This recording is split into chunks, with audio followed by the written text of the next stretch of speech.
Next east, City Drug, Lake of the Woods Foods of Baudette, Border Bank, Worley Motors, Enbridge, PCA, Lakes Gas, Nagurski Transportation, Edward Jones, Eric Strand and John Winkle, Snap Fitness, Northern Lumber, Manco Trucking, Hometown Hobby and Crafts, Domino's, Green Larson Mortuary, Up North Builders, North Star Electric, The Sports Shop, Rainy River Community College, and Service Master. Now let's go out to the rink for Bronco Boys hockey on K104 and RJBroadcasting.com. Well, good afternoon, everybody, and welcome to Bronco Arena as we get set as the Broncos take on the Kittson County Central Bearcats. Tim Ringhofer with you this afternoon. Happy to have you along right here on K104, RJBroadcasting.com. And if you're watching us on video, of course, you found your live event.com. The Broncos come into this game with an 0-4 record. They've played all of their games at home so far this season. They started off with a game against Hibbing Chisholm that they lost 8-4. Then they lost a tough one to Lake of the Woods here on home ice. And then last weekend they played Williston, North Dakota on Friday and Saturday. Dropped those games by scores of 6-2 and 5-3. That's where the Broncos sit. They've had 7 days off since the last time they played. And when I talked to head coach Chad Baldwin, I said, is it just feel like a long time, or has it been a long time since you played? He says, no, it's been a long time. It's going to be good to get back out on the ice today. The Kittson County Central Bearcats, they sit at 3-2-1 on the season. They won a couple of games up in Ely, against Ely, to open their season. Then they beat May, North Dakota, so they stood at 3-0. Then over the last 3 games, they lost to Detroit Lake 7-0. They tied Kittson 6-6. And they lost to Red Lake Falls 7-4. So a big forward line here for the Bearcats in Tyler Hennon, Landon Sugden, and Isaac Stragan. I think I remember those 3 names from last year for the Bearcats, and a formidable first line. The Broncos are going to have to be very aware when they are on the ice. Last night, Kittson County was supposed to play Lake of the Woods, but the Bears, they had a little shortness of numbers, so they played a JV game with the 9 players that Lake of the Woods had, and Lake of the Woods won that game by a score of 8-1, although it was considered a JV contest. So again, the Bearcats sitting at 3-2-1 on the season. We're going to take a break here on the Hometown Hobby and Crafts pregame show. When we come back, we'll have the interview I did with the head coach of the International Falls Broncos, Chad Baldwin. You're listening to the pregame show for Bronco Boys hockey right here on K104 and RJBroadcasting.com, and you're watching it on yourliveevent.com. Lake of the Woods Foods of Baudette is proud to be sponsoring Bronco Sports. Lake of the Woods Foods invites everyone to Baudette to check out the new look and added additions to our beautiful store. Caribou Coffee with takeout or drive-up service. Our full-service butcher shop with International Falls' very own Paul Dremel cutting your meats to order. Shell Gas with 91 non-oxy gas for snowmobiles and four-wheelers. It's new, it's exciting. Visit the new and improved Lake of the Woods Foods of Baudette. Check out our Facebook page and weekly ad at lakeofthewoodsfoods.com. When it comes to staying warm in the winter season, it's important to have a propane company you can rely on. Lakes Gas has been keeping families warm since 1959. Lakes Gas would like to remind you to check your tanks often and call for a fill when the propane level reaches 30% to assure you always have a warm home. Lakes Gas employs local folks that know the importance of keeping your house warm in the Northland. For prompt, dependable service, call Lakes Gas at 283-3035 or visit them online at lakesgas.com. Worley Motors is your local Chrysler, Dodge, Jeep, Ram, and Ford dealer. Stop in today for a test drive on our all-new 2021 Ford Explorer XLT that just arrived. This one has a 2.3-liter EcoBoost engine with a 10-speed auto transmission, remote start, heated seats, heated steering wheel, with Ford Pass Connect, and much, much more. For all the details, stop in to Worley Motors, 309 5th Street, International Falls.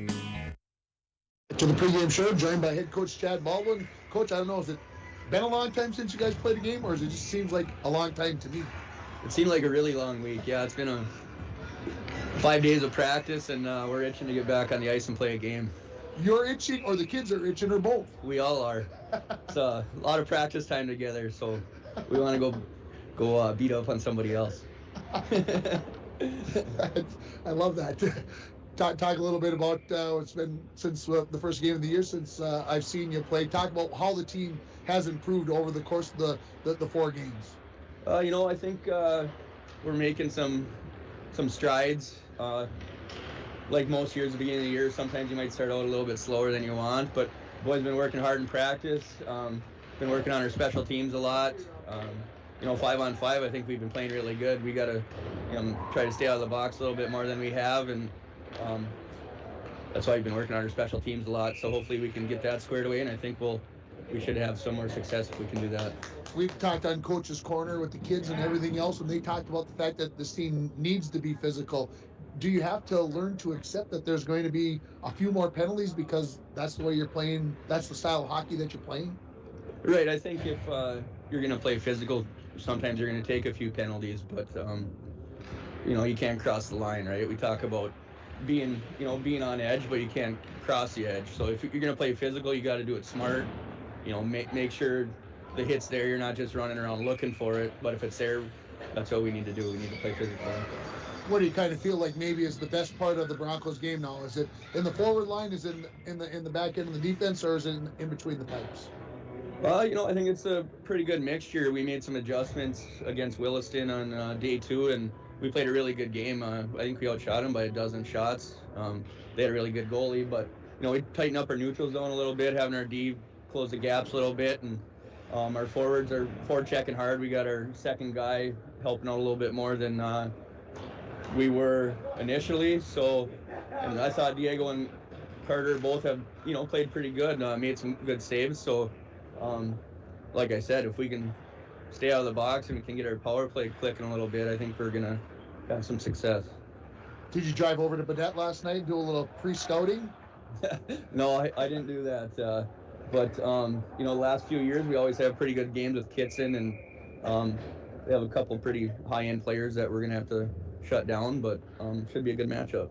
I always ask coaches when coaches say that you've got the last change here, it's a home game, it's early in the season, do you try to make changes, or do you just tell your lines, hey, go out there, be aware of that they're on the ice? Yeah, I think we're just gonna let the boys know who he is or the couple guys they have, and just say be aware when they're out there, because if you don't, they're gonna get their chances, and they're good players, so they'll make you pay if you're not keen on them a little bit. Number one thing you guys got to do to get a win? Like I tell them, just work hard every day. If they come in and give an honest effort every night, we're gonna win some games, and that's all I ask for them, is to battle hard for each other, and the wins will come. Coach, appreciate the time. Let's go get them. Thank you. That is head coach of the International Falls Broncos, Chad Baldwin. Appreciate his time and hard work. Man, I've done 3 games over the last 3 days. I've interviewed 5 coaches that you've listened to so far. Every one of them. I think that's mainly the number one thing they want to see kids do right now. Like to see them get better at the par. What's the number one thing? Hard work. Play hard. Man, it doesn't cost you anything to give effort as far as I'm concerned, and that's the number one thing that we want to see out of the kids. Win or lose, play hard, play the game the right way, and things will take care of themselves. Give you a quick update. The Bronco girls hockey game just got completed down in Moose Lake. I can't tell you who scored the goal for the Broncos, but hopefully I'll have that in a few minutes. But the Broncos ended up losing that game by a final score of 10-1. They'll be in Superior on Tuesday night. And what we'll do here is we're going to take another break here on the Hometown Hobby and Crafts pregame show. Have you checked out Hometown and Hobby Crafts' large array of merchandise? Not only do they have everything to make your school or craft project the best it can be, but they also have so much more, especially gift ideas. And you know what's coming up in less than 7 days. You're going to need to have some gifts. You might need a final one. They're the place to stop at downtown International Falls at 327 3rd Street. Also, don't forget, you can text me at 218-324-3053. And who's going to score the first goal for the Broncos in this game against the Kittson County Central Bearcats?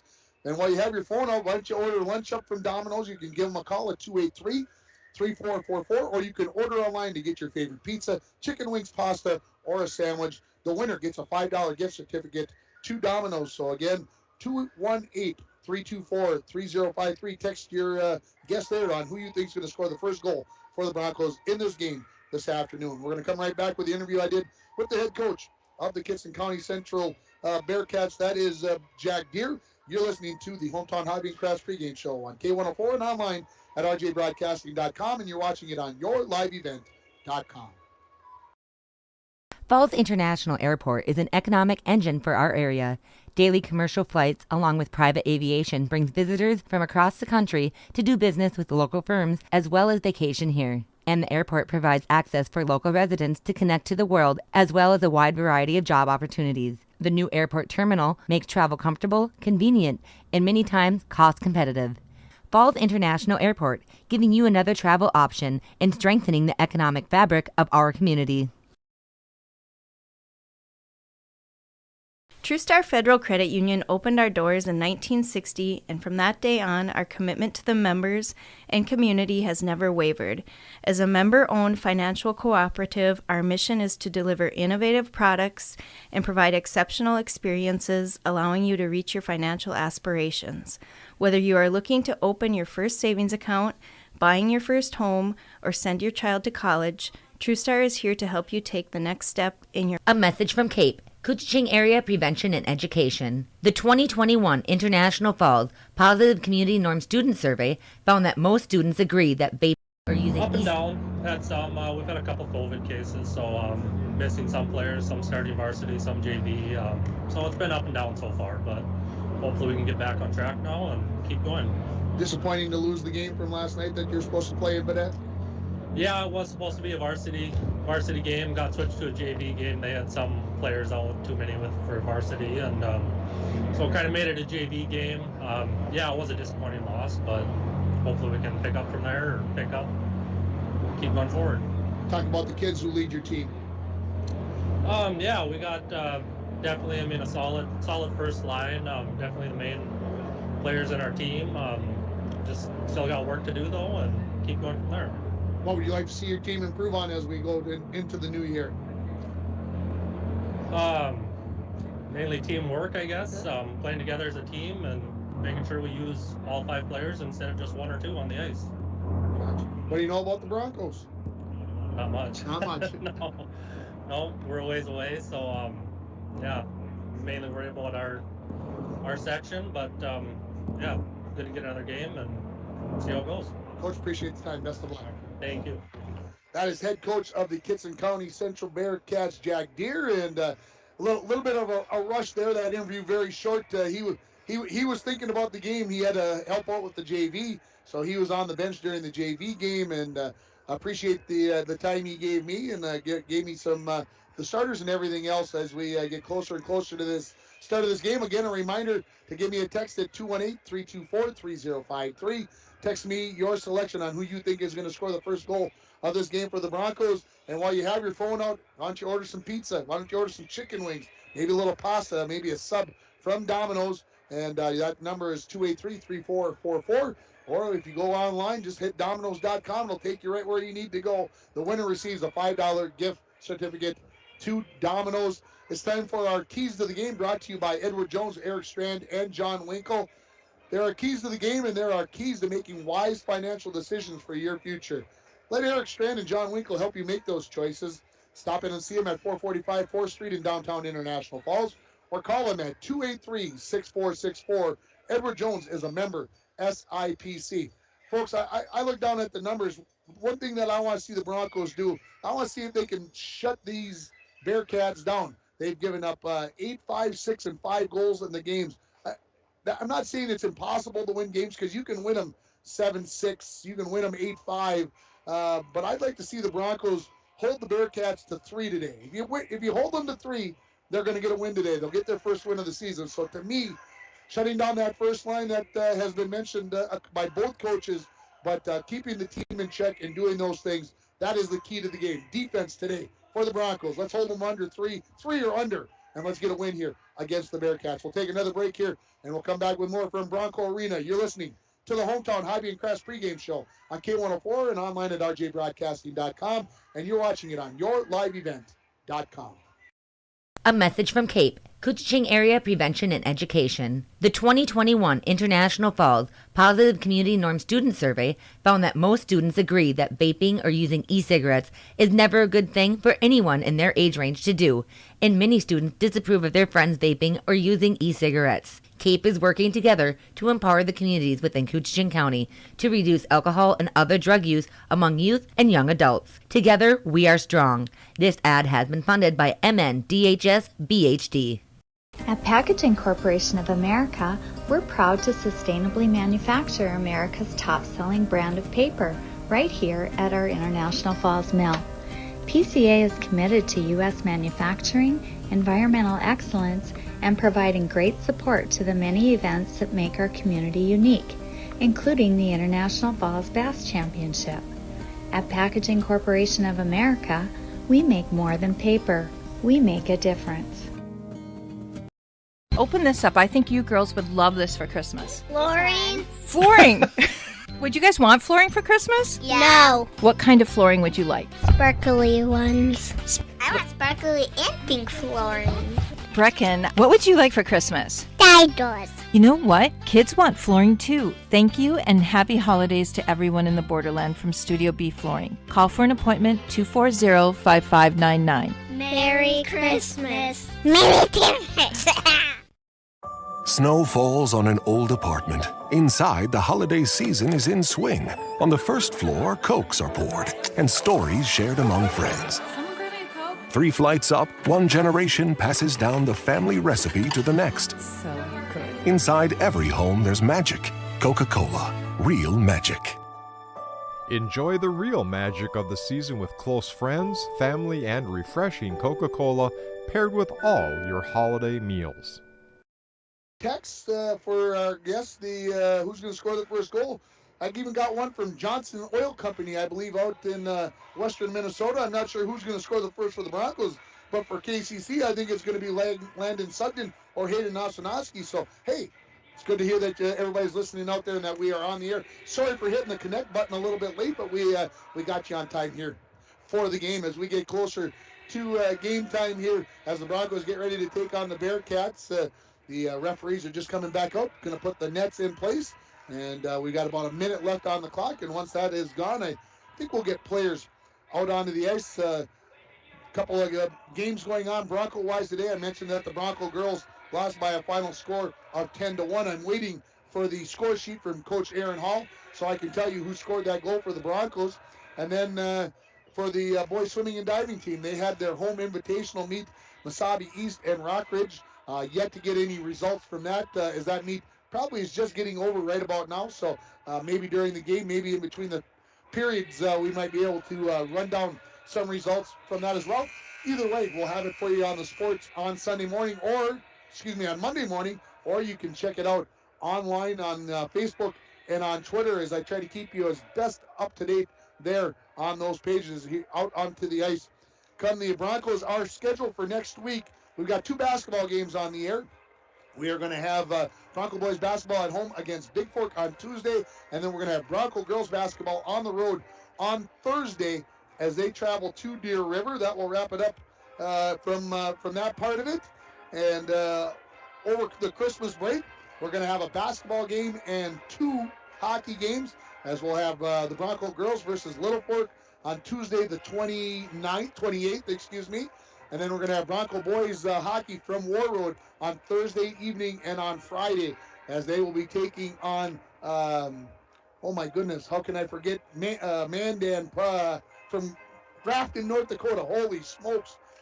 On Thursday, and then they'll take on the host team Friday, War Road, as we'll have an afternoon game from there. So good next couple of weeks, and then once January turns around, I did the schedule the other day. We've got 19 games on the air in January, so we'll be busy as we get closer here.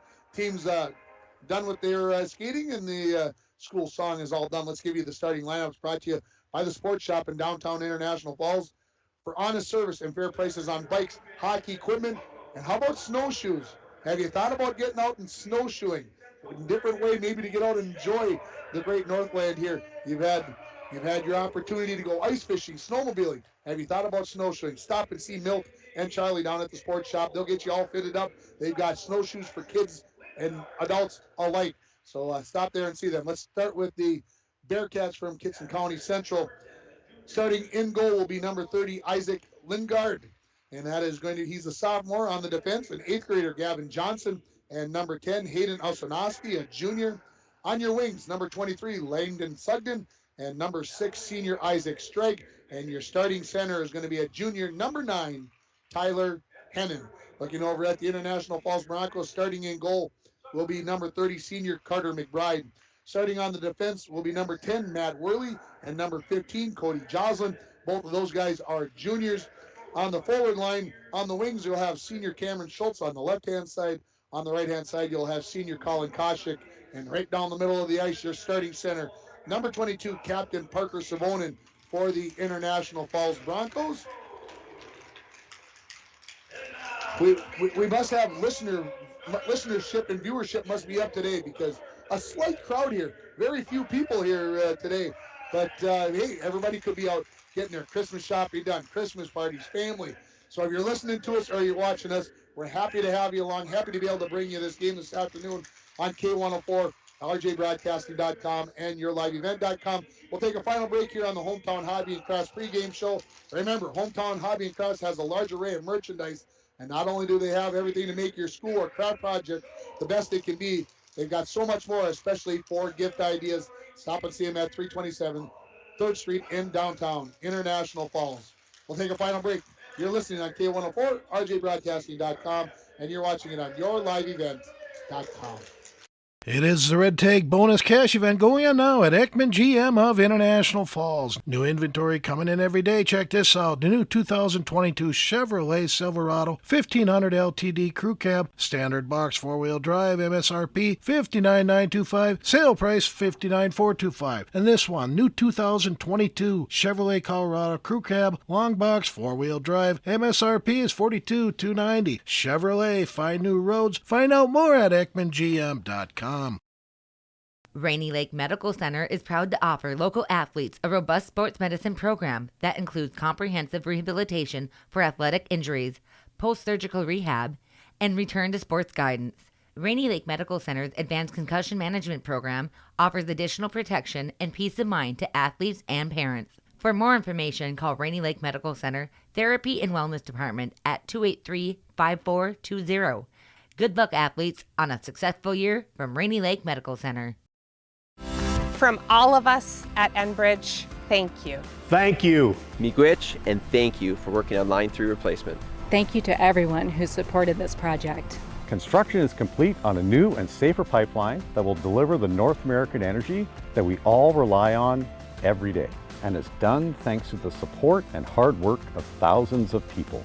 I'm grateful for every single voice of support and every hour of labor put into this project. Thank you. Lake of the Woods Foods of Baudette is proud to be sponsoring Bronco Sports. Lake of the Woods Foods invites everyone to Baudette to check out the new look and added additions to our beautiful store. Caribou Coffee with takeout or drive-up service. Our full-service butcher shop with International Falls' very own Paul Dremel cutting your meats to order. Shell Gas with 91 non-oxy gas for snowmobiles and four-wheelers. It's new, it's exciting. Visit the new and improved Lake of the Woods Foods of Baudette. Check out our Facebook page and weekly ad at lakeofthewoodsfoods.com. At Bronco Arena, keep those guesses coming in. Text 218-324-3053. Who you think is going to score the first goal for the Broncos in this hockey game? We have just a couple of minutes left. Game will be started, and then, well, you never know how fast things can happen in a hockey game. So get that pick in. The Broncos in their home whites, purple and gold trim, they're going to be going right to left in this first period. The Bearcats in their, I like that dark green color, I do. It's not Kelly green like my high school, but it's a good dark green with a little light gold, maybe a cream color, and some white trim along the way. And they'll be going left to right in this first period. As I look across, there's some people on the other side. Okay, not too bad there. Of course, Kittson was in at Lake of the Woods in Baudette last night, so they stayed overnight there, or maybe here. I'm not even sure. I should have asked that. But a good road trip. Might as well, hey, as long as you're coming that far, you might as well get 2 games, and that's the way I look at it. So we're almost ready for high school hockey here. The Broncos sitting at 0-4 on the season. The Bearcats sitting 3-2-1. And let's see if the Broncos can get win number 1 here. What a way it would be to get yourself set up for the upcoming holidays. Teams have broke from their respective goaltenders. Get everybody off the ice. The cheerleaders and extra hockey players, the Rugrats, as I like to call them. I know that's not the right terminology, but we got one final guess here. Yeah, Cam Schultz, all right. So that makes 7 total guesses so far. So here we go. High school hockey. Right here on K104 and RJBroadcasting.com and YourLiveEvent.com. And the puck comes back into the Bearcat zone. Picking it up there is Gavin Johnson in behind his net. Puck picked up against the end wall. Skating away with it was Savonin. Now he's ridden out the puck nicely there by Osanowski. Bearcats look to clear it out of the zone. Good back check there by Schultz. Puck is knocked out. Foot right back in by Joslin. Picking up behind the net will be Johnson. Johnson goes out the far side. Whipped on that pass a little bit. Picked up along the half wall by Savonin. Knocked off of his stick and now cleared out to neutral. Schultz wants to come right back in. He takes a knee. Knocked down. Gets right back up. Here come the Bearcats. First time into the zone. And, well, Mr. Sugden, you were a little anxious getting across that blue line. Offsides coming up here, and we'll have our first whistle. Another guess here, folks. They keep coming in here nice.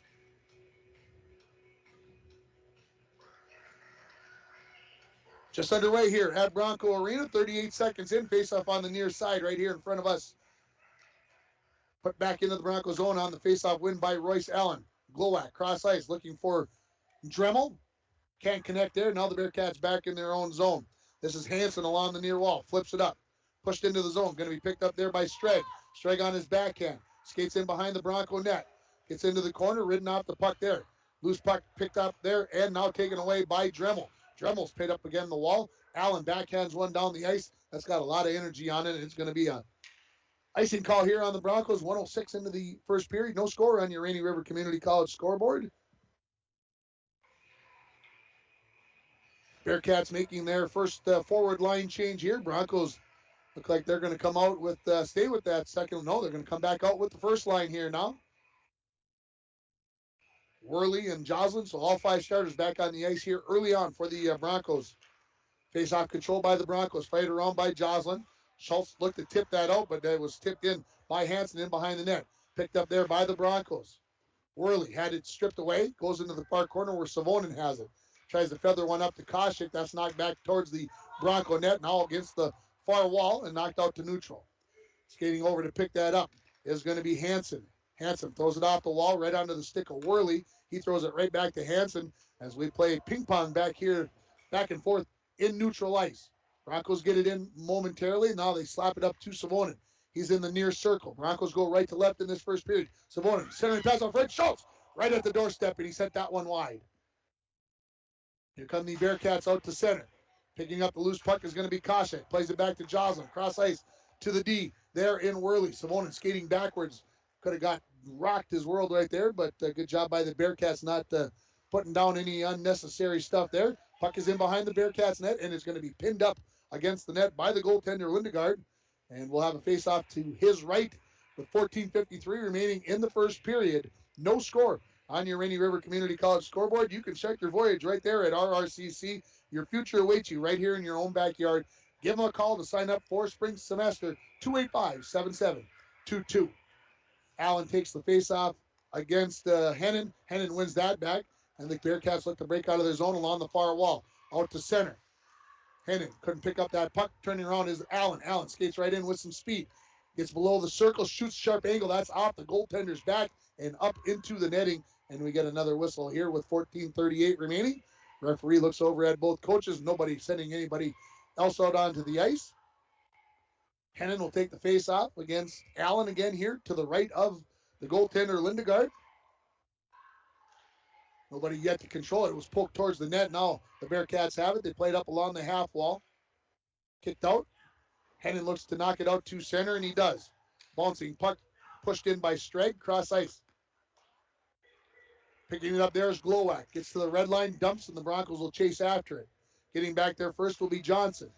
Johnson shoves it into the corner. Picked up there by Sugden. Leaves it there, out to center. Picked right back up by Zahn. He turns and fires it right back in off the end wall. Hits the back of the net as the Broncos are in the midst of a change. Bearcats look to bring it out. They get it out of the zone. Comes to the near wall. Everybody's got to take back up. The Broncos do. And now Hennon. Far side. Here come the Bearcats back the other way. With it is Osanowski with a bit of steam. He gets rocked off the puck there by Worley, and now here come the Broncos back the other way. Schultz 2-on-2 with Koshik. Koshik knocked off the puck. Puck knocked around. Now Koshik right back up, picks up the puck. Tries to go back to Jocelyn. That's poked away. Here comes Sugden. 2-on-2. The Bearcats back into the Broncos zone. Sugden leaves it for Hennon. Tries to go right back to Sugden. Wrap around attempt. Pushed out in front, and it'll come all the way out to the point. With it there is Hansen. Cross ice pass comes off the wall. Knocked out to center by Schultz. Back to pick it up is Sugden. Sugden has it knocked off his puck off his stick by Koshik, excuse me. There's a quick shot by Koshik as he was tied up by Hansen, and the goaltender Lindegaard will cover it up and stops the clock with 13:13 remaining. In period number 1, no score on your Rainy River Community College scoreboard. Both teams getting a few opportunities here. Only one shot on goal, and that belongs to the Broncos so far in this hockey game. Face off to the right of Lindegaard. Looks like Muir is going to be taking it for the Bearcats. Allen wins it back for the Broncos. Shot from the point by Zahn. That was a riser and just went over the top of the crossbar. Dremel in the corner with it. Can't get a stick on it, so he kicks it into the corner. Now kicks it out to the point. Picked up there. Shot by Glowak. That's right onto the goaltender Lindegaard. He sticks that into the near corner. Falling and losing an edge there was Hansen all along the half wall. Picking it up there is Muir. He leaves it back for Hansen. Hansen plays it out to the far corner. Going to be picked up there by Swanson. Tries to clear, but the Broncos keep it in. Right back onto the stick of Swanson. Cross ice. Looking for number 3, that is Johnson. At neutral now. Cross ice pass. Bearcats slam that in. Man, that missed net by not that much when McBride just let it sail by. He was pretty confident that was going to miss. Muir. Sharp angle shot, centering attempt possible. And that comes off the end wall. Skifstead knocks that out to neutral. Going to be picked up by Allen. 2-on-1 as Dremel joins in. Allen shoots, save, rebound, goal. That's the way you do it, and it is going to be Nate Dremel that is going to score the first goal of this hockey game. So no winner.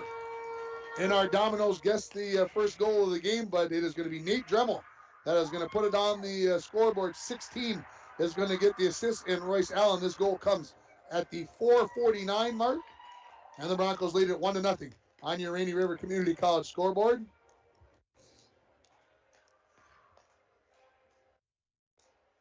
They want that puck. I believe they also have some debris on the ice. So we'll see if Parker Savonin is going to take care of that. So we'll see what, I think a 7 from 16, I think will be the only ones we have here. So we're 4:49 into the hockey game, and the Broncos lead it 1-0. We're back underway here. Puck is knocked to the far wall off the faceoff. There's a big hit by Matt Worley. Puck comes loose into the zone, and we are going to have a penalty. They're going to call it an elbowing. So just 9 seconds after the goal, we're going to get the elbowing penalty on Worley. I don't see too many of those. This penalty gets going to be called at 4:58. So first power play of the hockey game here for the Bearcats. The face-off will come to the right of goaltender Carter McBride for the Broncos. On the ice for the Broncos, we'll have Zahn, Joslin, Savonin, and Koschik. First line out there for the Bearcats. Winning the faceoff is the Bearcats. Along the wall, Joslin gets a hold of it and sends it down the ice. 16, Royce Allen.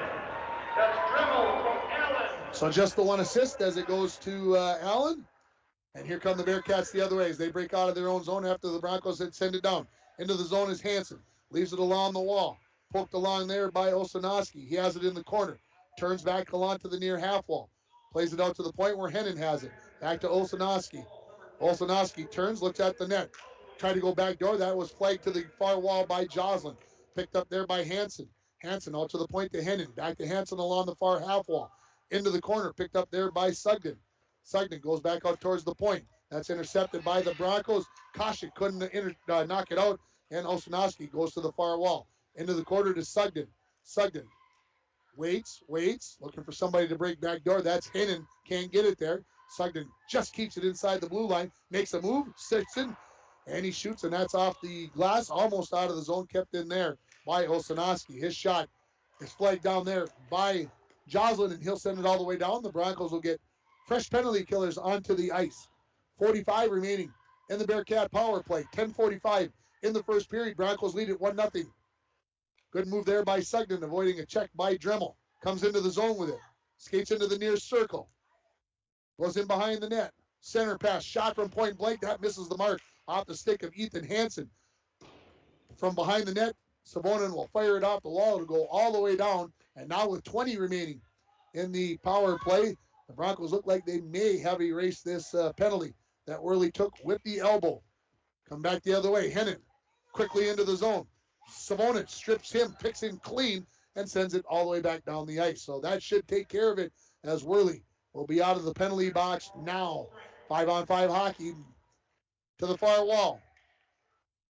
Knocked out to center there by Johnson. He knocks it into the Broncos zone. Picking it up there is Glowak. He tries to thread the needle through a host of players, and the Bearcats knock that away. Koshik kicks that one away.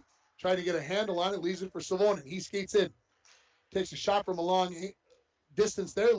Lindegaard has it. Couldn't quite make the clean save on that, but enough to knock it away. Ooh, there's a centering pass by Schultz, but Koshik was tied up at the last moment. Here's a shot from Glowak that hits a skate and goes into the far corner. Picked up there by Skifstead. Out to the point. Glowak, slap shot, one-timer. That's knocked away by Lindegaard, and picking it up for the Bearcats, looking to clear it out, but missing there was Johnson. Picked up now by the Broncos. Schultz, who has played so well recently, puts one towards the net. Goaltender Lindegaard couldn't save it. Picked up by Zahn at the point. Slap shot. That gets all the way there. That was knocked down by stick. Rebound and miss in the open net was Royce Allen, and the Bearcats will send it all the way down, right onto the net. So quickly out was Carter McBride, and we get a whistle and too many men on the ice. I'm not sure. Let's take a peek here and see if we've got a penalty coming up on the Bearcats. See what the referee, it is a penalty. It is going to be a holding call, so not too many men. I did not see the hand go up prior to that. And somehow, my clipboard lost all its papers. I don't know. That's magical. How does that work? Just at the moment you need it most. So power play here for the Broncos. It's brought to you by Up North Builders in International Falls. Planning, management, and experience. It makes a difference. Up North Builders. So here come the Bearcats. They send it all the way down as they clear, as the Broncos have their power play going here. Zahn in behind his own net. Being pressured there by Sugden, goes out the far side to Skifstead. Skifstead quickly down the far side of the ice into the Bearcat zone. Gets to the half wall, lays on the brakes. Leaves it back for Zahn. Zahn, wrister from the point. That's deflected away off the stick of Olsonowski into the end wall. Skifstead has it there. Skifstead spins, goes back into the far corner. To the half wall to Allen. Back to Skifstead in the corner. To Allen along the half wall. Out to Zahn, and that was well off the mark, and the Broncos will have to regroup here. Failed to get the number of who the penalty was on for the Bearcats. I believe it was number, well, I won't even guess. I won't even go there. Broncos changing power play unit personnel here. 55 remaining in the power play. Puck comes to the point. Jocelyn has it. Skates to the top of the circle. Kick saved by the goaltender. Clearing attempt does get outside as the Broncos completing their change. Now they've got new power play personnel out there as running around the boards there off the stick of Glowak. Jocelyn picks it up. Skates to the top of the circle. Lets one go. Kick save again by Lindegaard. And here comes Sugden with a head of steam up the near wall. Looking to score shorthanded. Pick clean there nicely by Glowak. Puck played along the half wall here now. 5 players there, and Savonin will be the one that'll pick it up. 20 remaining in the Bronco power play. Savonin avoids a couple poke checks. Through neutral, into the zone. Goes to the far side. Shoots sharp angle. Save. Knocked away by the Bearcat defense. They try to clear. Kept in by Jocelyn. Just a few seconds left here. This penalty was called on Gavin Johnson, number 15. Out to the point. With it is Savonin. Had it knocked off of his stick, and then he'll pick it up at neutral. Cross ice as the Bearcats are at full strength. 6:45 remaining in the first period. Broncos lead it 1-0 on your Rainy River Community College scoreboard. Here come the Bearcats back the other way. This is Hennon. Nice job there by Zahn with the hip check there and taking the puck away from him. Now they played along the end wall. Loose puck bouncing around. Johnson for the Bearcats knocks it into the corner. Allen tried to knock that one along, but it's picked out there by Larson. Out to the point, kept in by Hansen. Hansen shot there. That's deflected by Worley, and it goes to the end wall. Worley turns, slaps it, comes off the stick of Hansen, and it'll bounce down the ice No icing because Hansen touched it, and the Broncos will get a couple of new bodies out there onto the ice. Bearcats pick it up, far side. This is Larson. Tries to clear, kept in by the Broncos. Puck goes into the corner. Knocked along by the Bearcats. Olsen leaves it there. That's Jake Olsen, number 12. First time I've had a chance to say his name. And in behind the Bearcat net. Allen now picks it up in the corner as it came loose out to there. Glowak, one-timer from the point. Kick saved by Lindegaard. Off the wall, Bearcats looking to clear. They'll send it off the glass and all the way down as Gavin Johnson willing to take the icing call to get some fresh bodies. The legs were out of gas for Kittson County Central. 5:32 remaining in the first period. The Broncos lead it on a Nate Dremel goal here, 1-0 on your Rainy River Community College scoreboard. Face off to the left of Lindegaard. One back by the Bearcats. They ring it around the boards to the near side to Sugden. Sugden skates off the wall, nearly had it knocked away by Schultz, and now he does have it knocked away. Schultz picks it up. Tried to leave a little centering pass there for Savonin, but Savonin just a little tardy getting there. Schultz has it back on a turnover. Backhand is one towards the net. Tied up there, and picking it up will be Gavin Johnson. Plays it along the wall. Out to center with it now is Streck. He tries to play it past the Broncos, and it will come to the end while where Joslin has it for the Broncos. Skates it into the near corner. Hennon takes it away from him, puts it in behind the net where Worley picks it up for the Broncos. Worley up the center of the ice. Made a couple of moves and then takes a big hit from Hennon, and that dislodges the puck from his stick. Here come the Bearcats back the other way. They are looking for Sugden. Good job by Streg to stay on side. On his knees, able to stay on side. Puck back at neutral. Here comes Sugden into the zone. 1-on-3. Shot saved by McBride. It hits him up in the blocker, knocks it up in the air, catches it with the glove, and hangs on with 4:36 remaining. In the first period, 1-0, the Broncos leading it. Shots on goal, 12-1 in favor of the Broncos so far. Faceoff comes to the left of McBride. It'll be Muir for the Bearcats. It'll be Allen for the Broncos. So the second line's out here for both teams. One back by the Bearcats. Shot from the point by Hansen. Hits a skate and goes to the far corner. Glowak looks to clear. Can't do so. Thrown right back in to the near corner. First one there will be Johnson. Johnson takes a little shove there near the boards from Zahn, able to keep his balance, and pushing it out to neutral was Skifstead. Right back in by the Bearcats as Glowak knocks it out to center. Skifstead has it along the near wall. Gets to the blue line, plays it off the wall.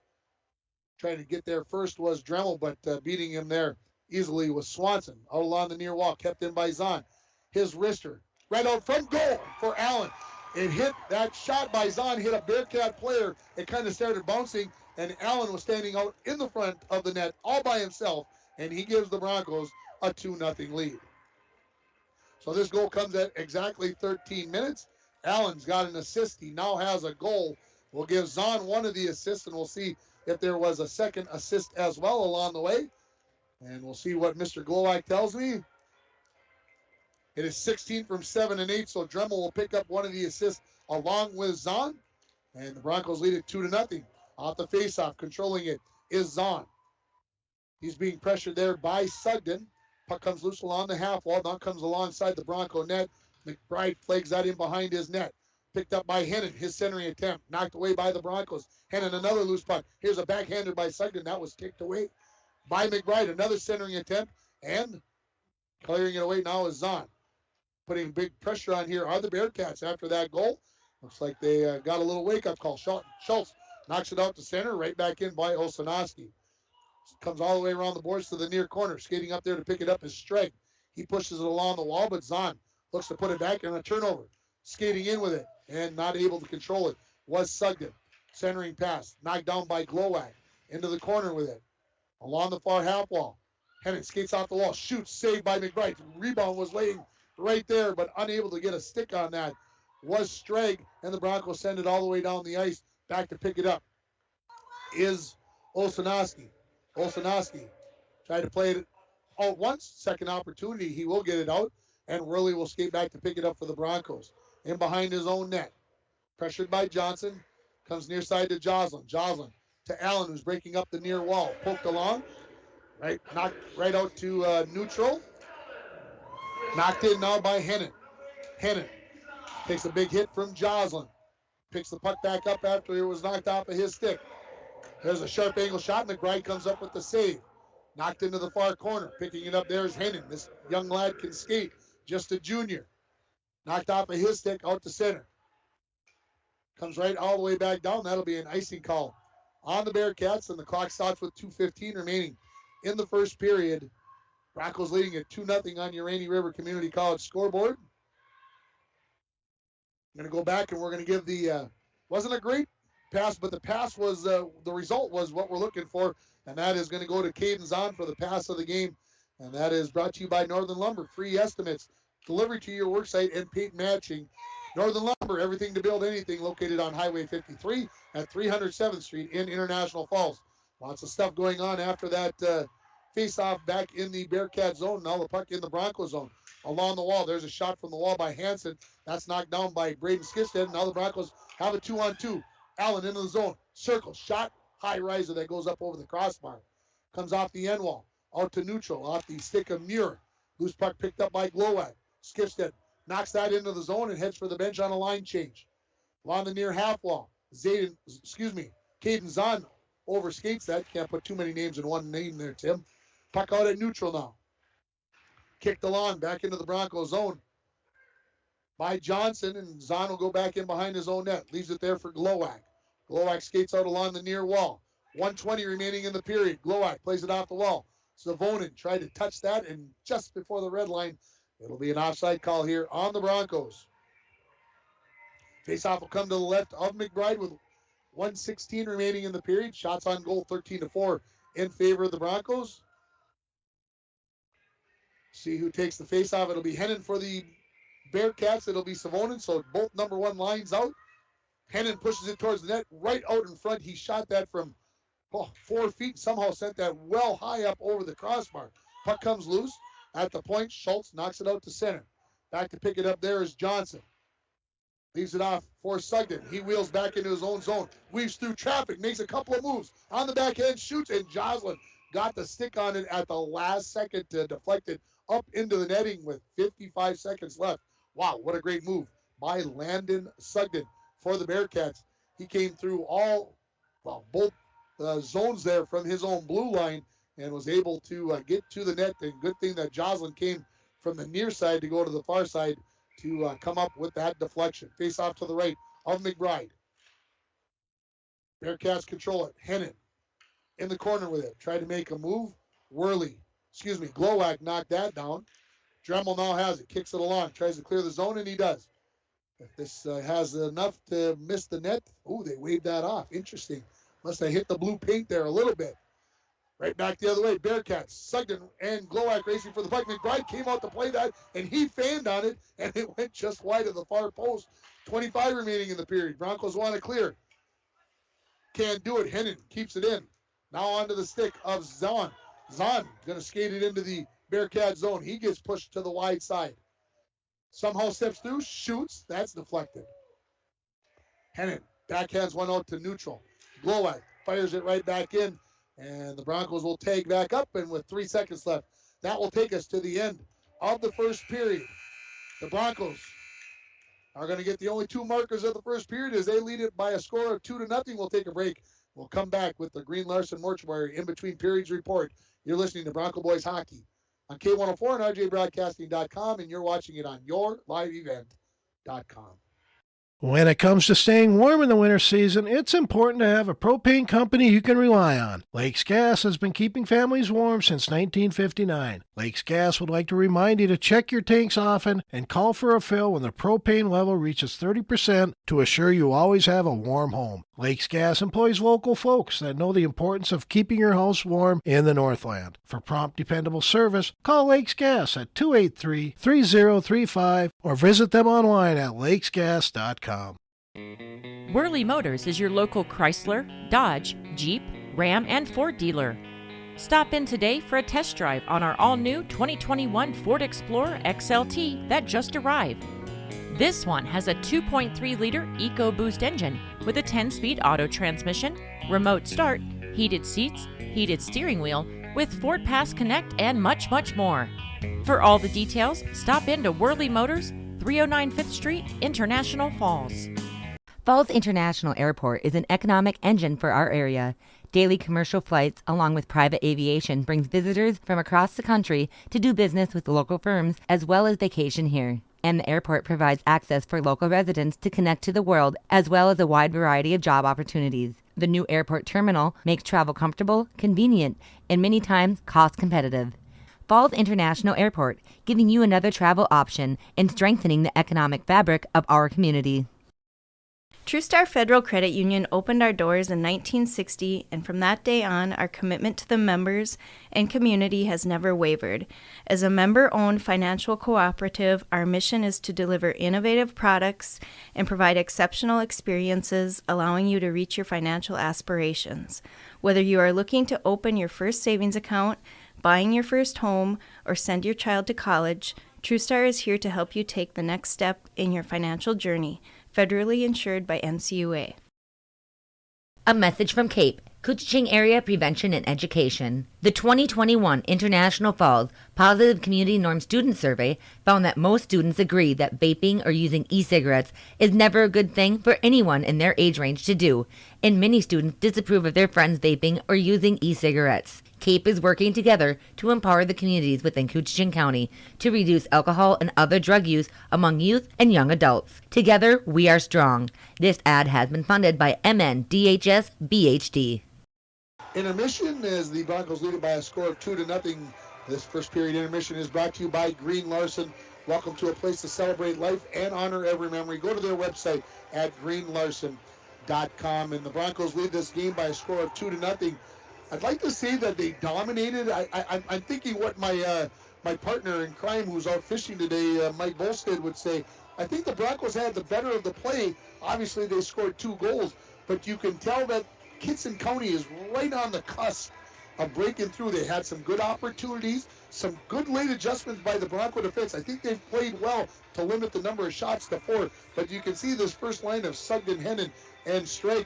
They are formidable. They make things happen, and 23-9, while they're just all over the place, they seem to be able to get into certain places and get open. But again, the Bronco defense has been there at the last moments to help take away those maybe better opportunities that they've had. So the score remains 2-0 here, and so what we're going to do is we'll take another break, and when we come back, we will have the scoring for you, the penalties and the scoring and the saves from the first period. Again, the Broncos lead it by a score of 2-0.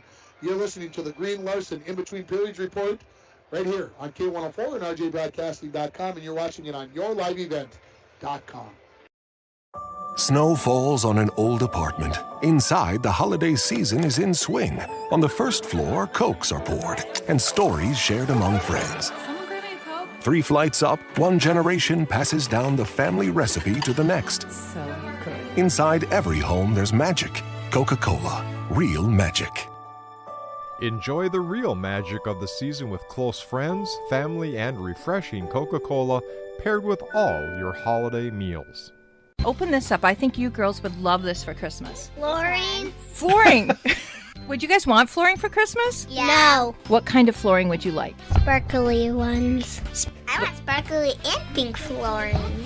Brecken, what would you like for Christmas? Dinosaurs. You know what? Kids want flooring too. Thank you and happy holidays to everyone in the borderland from Studio B Flooring. Call for an appointment 240-5599. Merry Christmas. Merry Christmas.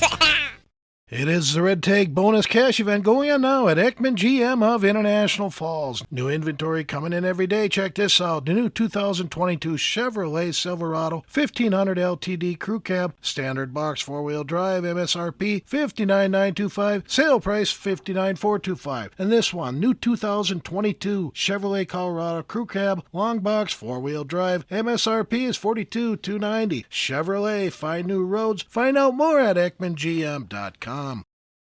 Welcome back to Bronco Arena. In between the first and second periods, Broncos leading by a score of 2-0. And let's run down the scoring for you. The Broncos, of course, getting the only 2 goals. The first goal goes to Nate Dremel.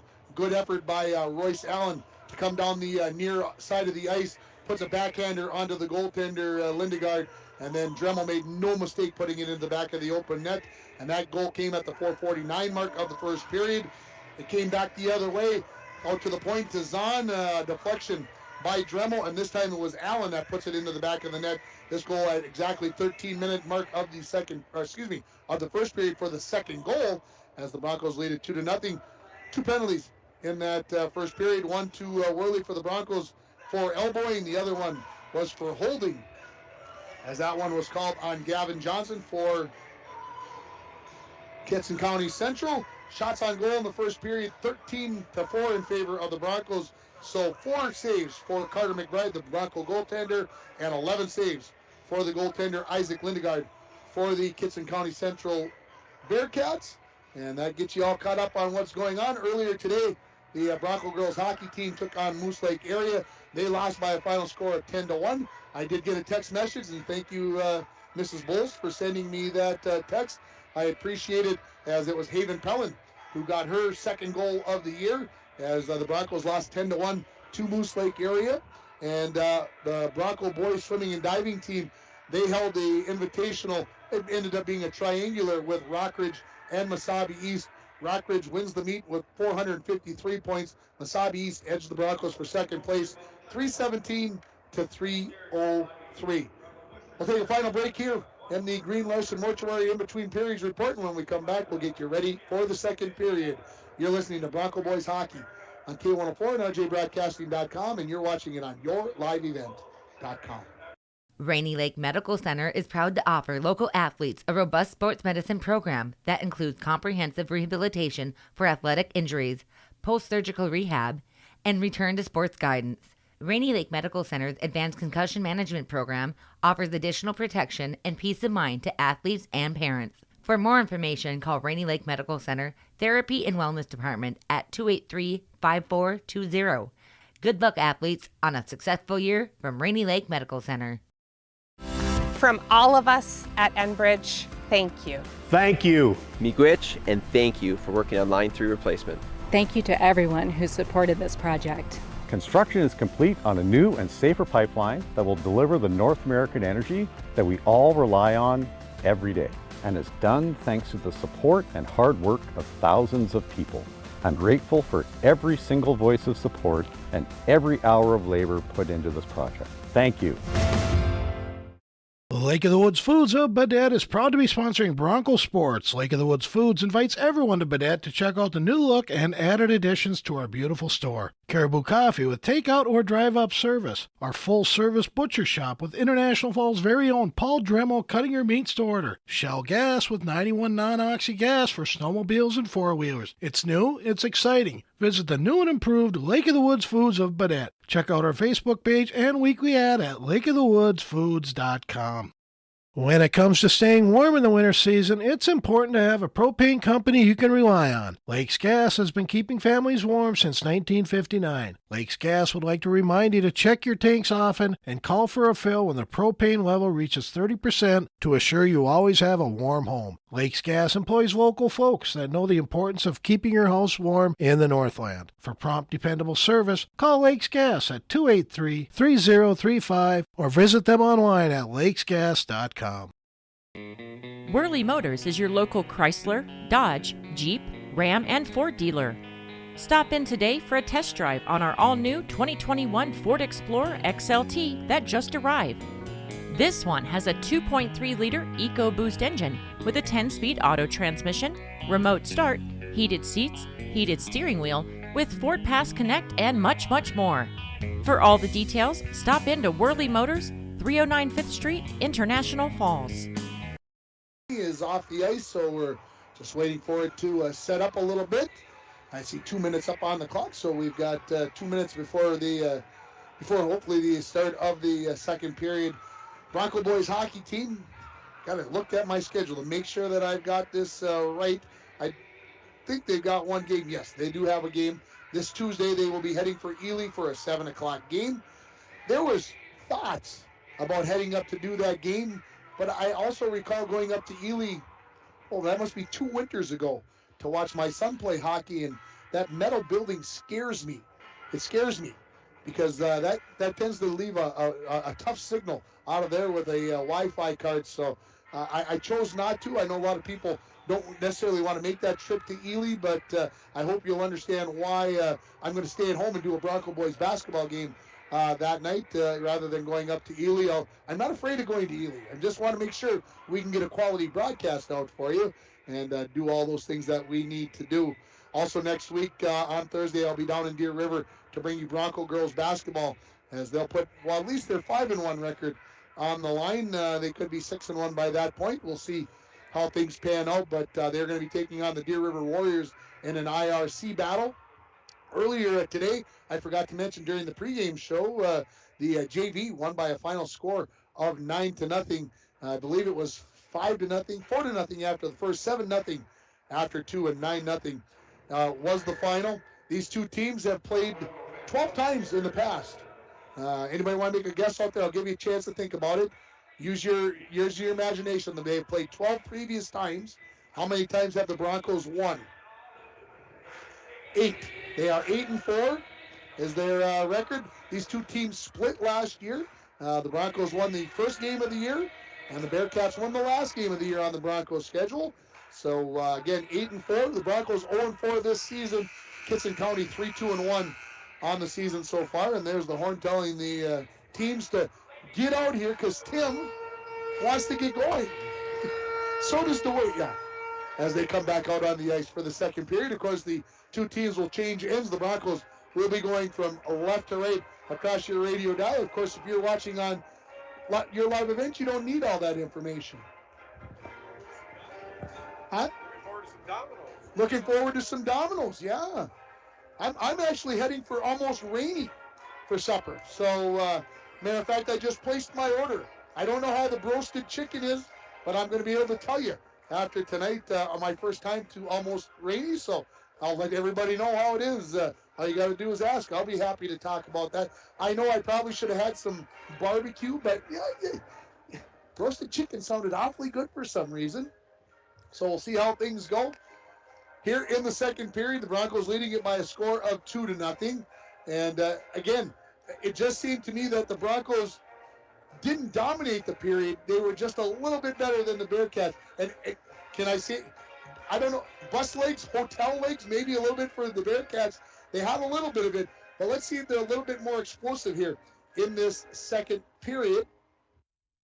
Again, the Broncos going left to right here as the cheerleaders just completing the school song. They've got the new door right over by the Bronco bench, so they don't have to go all the way down to the far corner like they used to. They can stay pretty close to their spot over on the far side of the bleachers as these two teams get ready for the second period. Of course, the Minnesota Wild were canceled today, and 2 more teams were put on hiatus till after Christmas.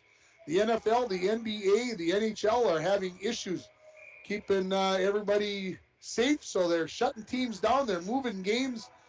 We're ready for period number 2. Hennon and Savonin to take the face-off.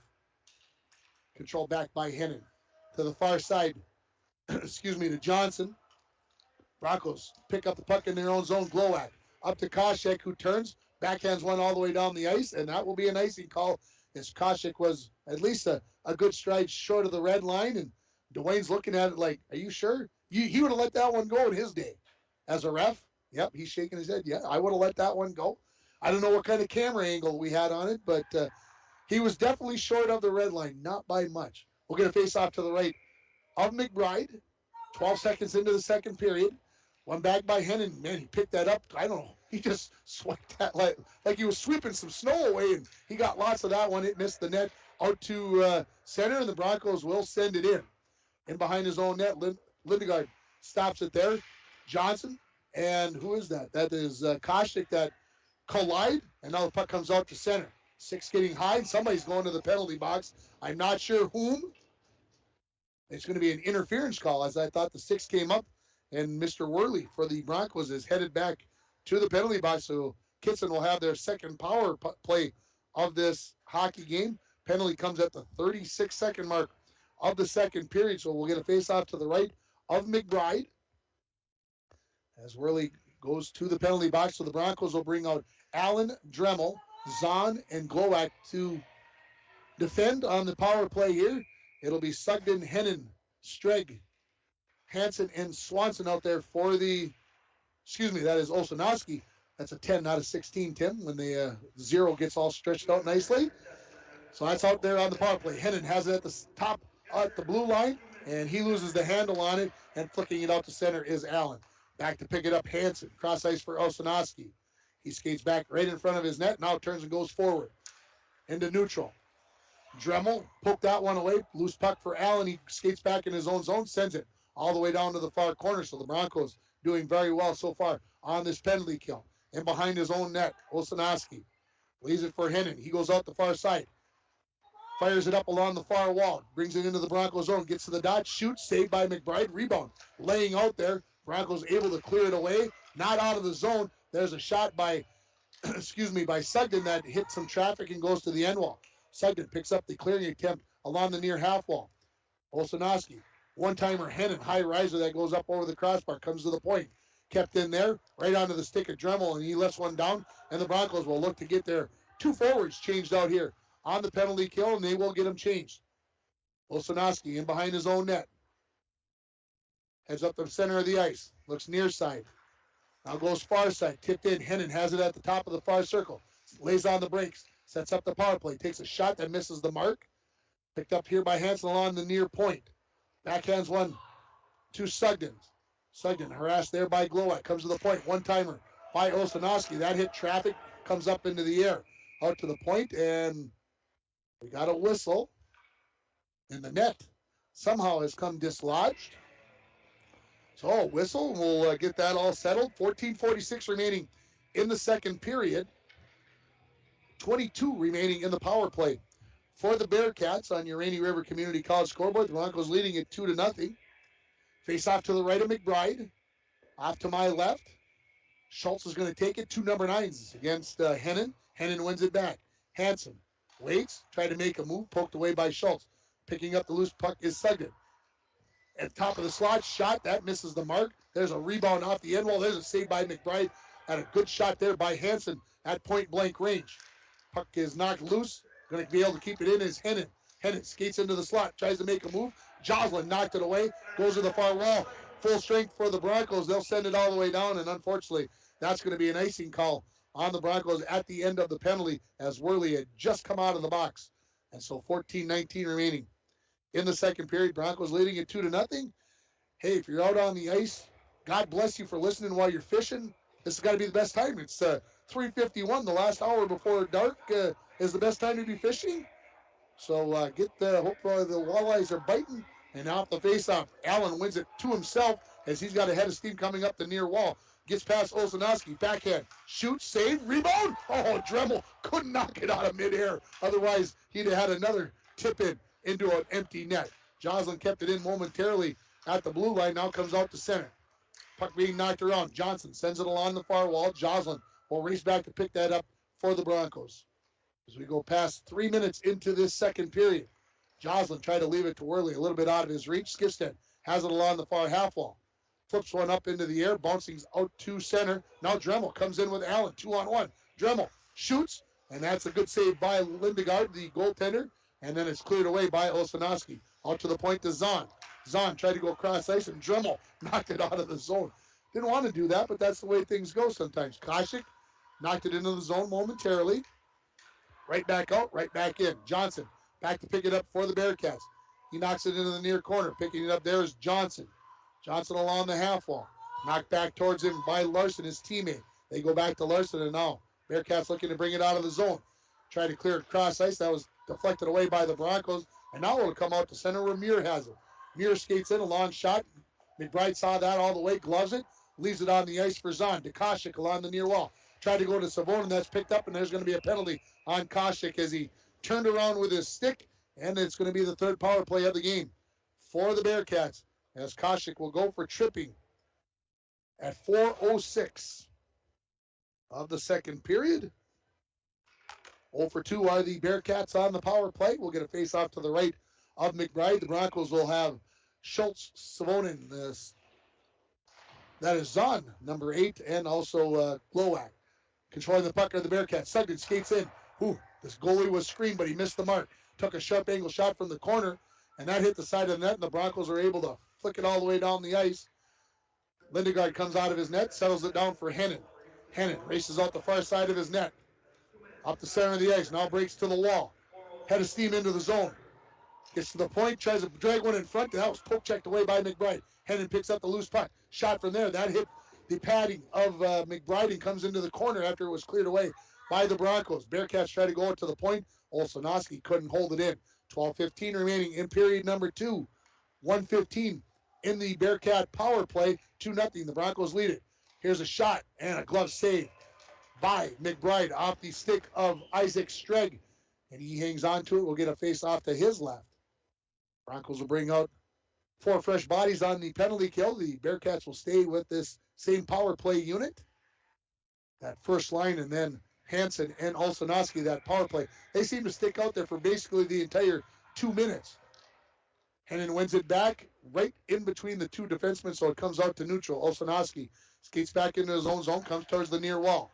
Tried to hit Stregg at the blue line, couldn't control it there. Everybody's got to get tagged up. Now Hennon, far side. Gets past Joslin. Sharp angle shot. Save. McBride covers up the rebound. As bearing down were the Bearcats. And everybody has their cooler heads prevail, which I prefer to see. Wow. The place went silent. What's going on? What did I miss? All right. I think everything's okay. I think the goal is on. 11:48 remaining in the second period. 54 in the Kittson County Central power play. Face off. Puck laying there, nobody able to possess it yet. Comes towards the point. Hansen has it. Along the far half wall, skates into the corner. In behind the Bronco net. Comes out to the point to Olsonowski. Back into the corner to Hansen. Hansen. Back out to the point. Cross ice for Henning. Back to Olsonowski. Hansen, one-timer from the circle. That is a good save by McBride. He kept his squared up to the puck nicely, and the Broncos get it out to center. Allen could have a short-handed opportunity. Skates in, shoots. He got tied up by the last minute, either by Hennon and or Olsonowski. Here come the Bearcats back the other way. Stregg leaves it for Sugden. That was just out of his reach. They had an opportunity, just couldn't get things going fast enough. Allen turns, clears the puck. No, stayed in along the near side. To Sugden, to Hennon. He'll skate in. Shoots, save McBride, and that's a great one right there. How about I just call that the save of the game right there, and we're going to have that brought to you by Snap Fitness on Shorewood Drive. Is a 24-hour facility. They've got free weights, tanning, hydro massage, and more. Personal training is available. Give Haley Servals a call at 283-0020. That is Snap Fitness on Shorewood Drive. Face off to the left of McBride. One back by the second line here. Muir and the Broncos are at full strength as Koshik comes out of the penalty box. Savonin with a steal. He comes down the far side of the ice. Leaves it for Koshik. He skates to the dot. Centering pass. Tied up with Schultz. Played off the wall as Glowak pitches in from the point, sends it into the far corner. 5-on-5 hockey now. Puck is going to be knocked out of the zone by the Bearcats. This misses the net. It'll be an icing call, and it will. And we'll have a face-off back to the right of Lindegaard with 10:28 left in the second period. Broncos leading it 2-0. Shots on goal were 13-4 after the first period. Now 16-13 as the Broncos have been outshot 9-3 here in period number 2. Muir versus Schultz in the face-off circle. One back by Schultz. Zahn the shot. Saved by the goaltender Lindegaard. Rebound laying right there. Simonin tied up at the last moment by Muir, who sends it to the near wall. Glowak sends it into the far corner, rings it around the board. Schultz has it. Leaves it there for Koshik. Koshik pinned up against the wall by Muir. Puck comes loose. In behind the net, Schultz. Centering pass. Hits a skate. Comes to Glowak. Wrist shot. Knocked down there by Larson for the Bearcats. In behind his own net, racing to pick up this puck is Olsonowski. Wow, turned on the Jets down the far side. Couldn't quite handle the puck as Savonin knocked that one away. Now Muir skates it in. Long shot, that misses the mark. Laying in behind the Bronco net, Zahn has it. Has to play it off the netting, maybe? No, can't get it off there. And we'll have a whistle with 9:43 left as we approach the midway part of this hockey game. Broncos lead it 2-0. It was Dremel and Allen who scored for the Broncos in period number 1 for that 2-0 lead. Scoreboard report brought to you by Rainy River Community College. Your future awaits you right here in your own backyard. Give them a call to register for spring semester at 285-7722. Off the face-off, the Broncos control. Worley knocks it into the corner. Skifstead along the far wall. Tries to flip it out to center. Kept in at the point nicely by Hansen, but right onto the stick of Joslin, who knocks it out to Allen at neutral. Allen skates back into his own zone, tries to feather one up along the wall. Skifstead chops that into the Bearcat zone, and back to pick it up is going to be Swanson. Swanson has it taken away by Skifstead, centering right out front, knocked away by the goaltender Lindegaard, and here come the Bearcats 2-on-2. Sugden has it, skates to the near wall, tried to leave that for a strike, knocked away by the Broncos. Jake Olson spins and knocks it out to center. Right back in, and because the Broncos touched it and trapped offside was Hennon, oh, they're going to get an interference call. I apologize. Worley, he's like, what? And the referee says, well, here's what you did. You did it behind the play. And Worley's going to the penalty box for the third time in this game. This one is also going to be for interference. This one at 7:59.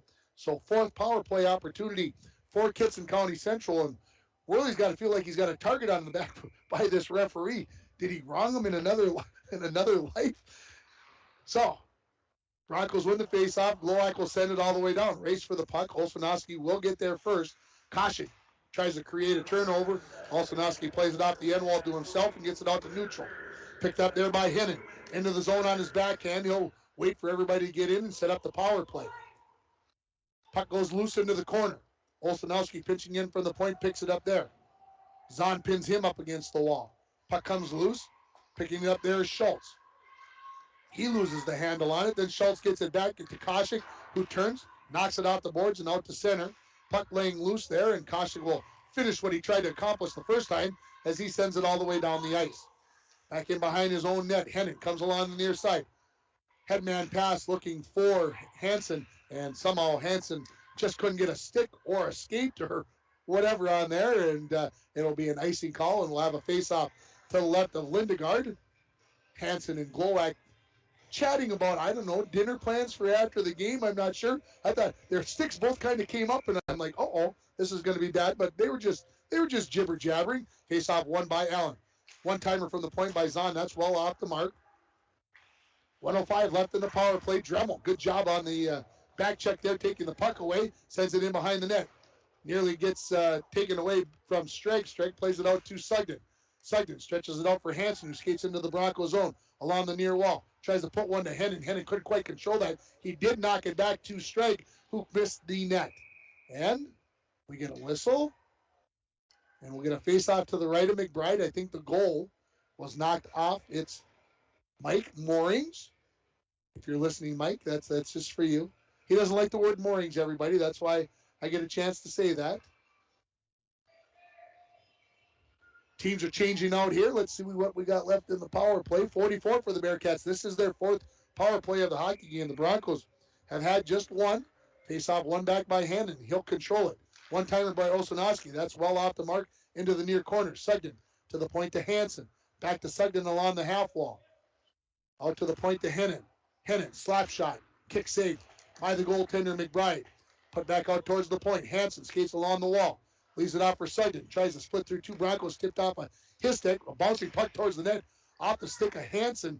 That was a knuckler. You could see McBride get tensed up on that one, but he was able to knock it away. Good job there by Allen to knock it out to center. Picked up there by Sugden. 10 remaining in the power play. Into the zone, just out of the reach of Hinton. Joslin will get there first. Rings it around the boards. Kept in there by Streg. Streg along the half wall. Throws one towards the net. That comes off of Joslin right onto the stick of Hansen. And another save by McBride as the Broncos are at full strength. Skifstead knocks it out to center. Hennon knocks it down with a handle right onto the stick of Skifstead, who skates in. He's got Savonin with him. He waits, picks his spot, hits it off the side of the net. Good patience there by Skifstead. Hennon has it, plays it off the wall. Out to the point, Zahn, slap shot, deflected goal! I think Skifstead might get credit for that goal. I'm not sure who hit that one. It could be Zahn, and the Broncos lead it by a score of 3-0. So this goal will come at 10:24, and we'll see who gets the credit for the goal. As I wait for my old buddy Mark Glowacz to put it onto the whiteboard. He's not going to put it on the whiteboard. He's forgotten about me. He's just going to announce it. Schultz gets the...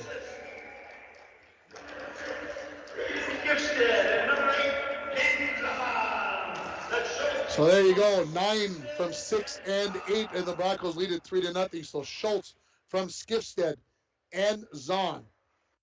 Bearcats have it in behind their own net. This is Muir. He's pinned up against the wall. Puck laying there.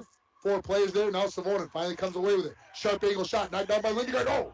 Rebound right out in front. Schultz almost had back-to-back goals. He sent it wide on the back end. Along the near half wall. Not able to keep it in, but Glowacz will send it right back in as the Broncos take up in the corner. With it now is Johnson. Johnson tried to clear, kept it at the point. Zahn was going to make a move, and he forgot to bring the puck with him. Over to Glowacz, who knocks it in. Broncos need to get tagged up here. Schultz not aware is now the Bearcats will have a chance to skate it out. Along the far side, this is Swanson, throws it off the wall, and he needed a break, so they take the icing call with 5:40 remaining. In this second period, Broncos lead it by a score of 3-0. So again, 9 from 6 and 8 for the Broncos. Schultz from Skifstead and Zahn, and the Broncos lead it 3-0. Face off to the right of Lindegaard. 16 versus 9. Allen versus Hennon.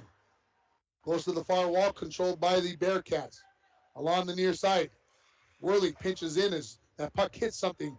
Streg was waiting for it and never got to where it was supposed to get to. Turned over back to the Bearcats. Streg tries to clear, kept in by Worley. His slap shot misses the mark, goes into the far corner. Dremel knocked out the puck there nicely by Hansen. In behind the Bearcat net with it. Looking to clear it out now are the Bearcats. Streg leaves one back towards the Broncos zone. Worley gets there, plays it off the wall to himself, then tried to play another one off the wall, but that was intercepted. Sugden skates in, shoots, kick save. What a nice one there by McBride. Out to the point, Hansen has it. Fans on the pass, but picked up by Sugden. Sugden centering pass, deflected in behind the Bronco net. Now in the corner with it is Hennon. Sharp angle shot, never got to the net. Streg plays it in behind the net. Stepping out with it is Sugden. Plays it off the half wall. Olszanowski pinches in. Now leaves it for Sugden. Skates in at a sharp angle shot that misses the mark, and it comes all the way out to center off the end wall. Olszanowski runs into the linesman. Gets the pass to Hennon. Hennon knocked off of his stick by Worley. Olszanowski now carries it in. Makes a move into the circle. Into the corner. Now in behind the net. Centering pass. Coming down the slot there was Larson. He missed that one. And a good opportunity for the Bearcats as they continue to apply pressure. Koshik finally comes up with a steal here. Plays it off the wall. Can he get it out? No, but helping out will be Sugden as the Bearcats regroup. Sugden on the backhand, back into the zone. McBride takes his stick and sends that puck into the far corner. Joslin, who's played a good game on the defense, knocks it towards the blue line, and now to pick up the loose puck and skate it out.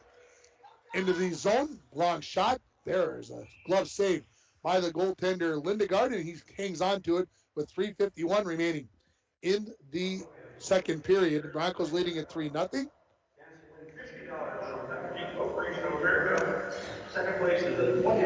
Face-off will come to the left of Lindegaard.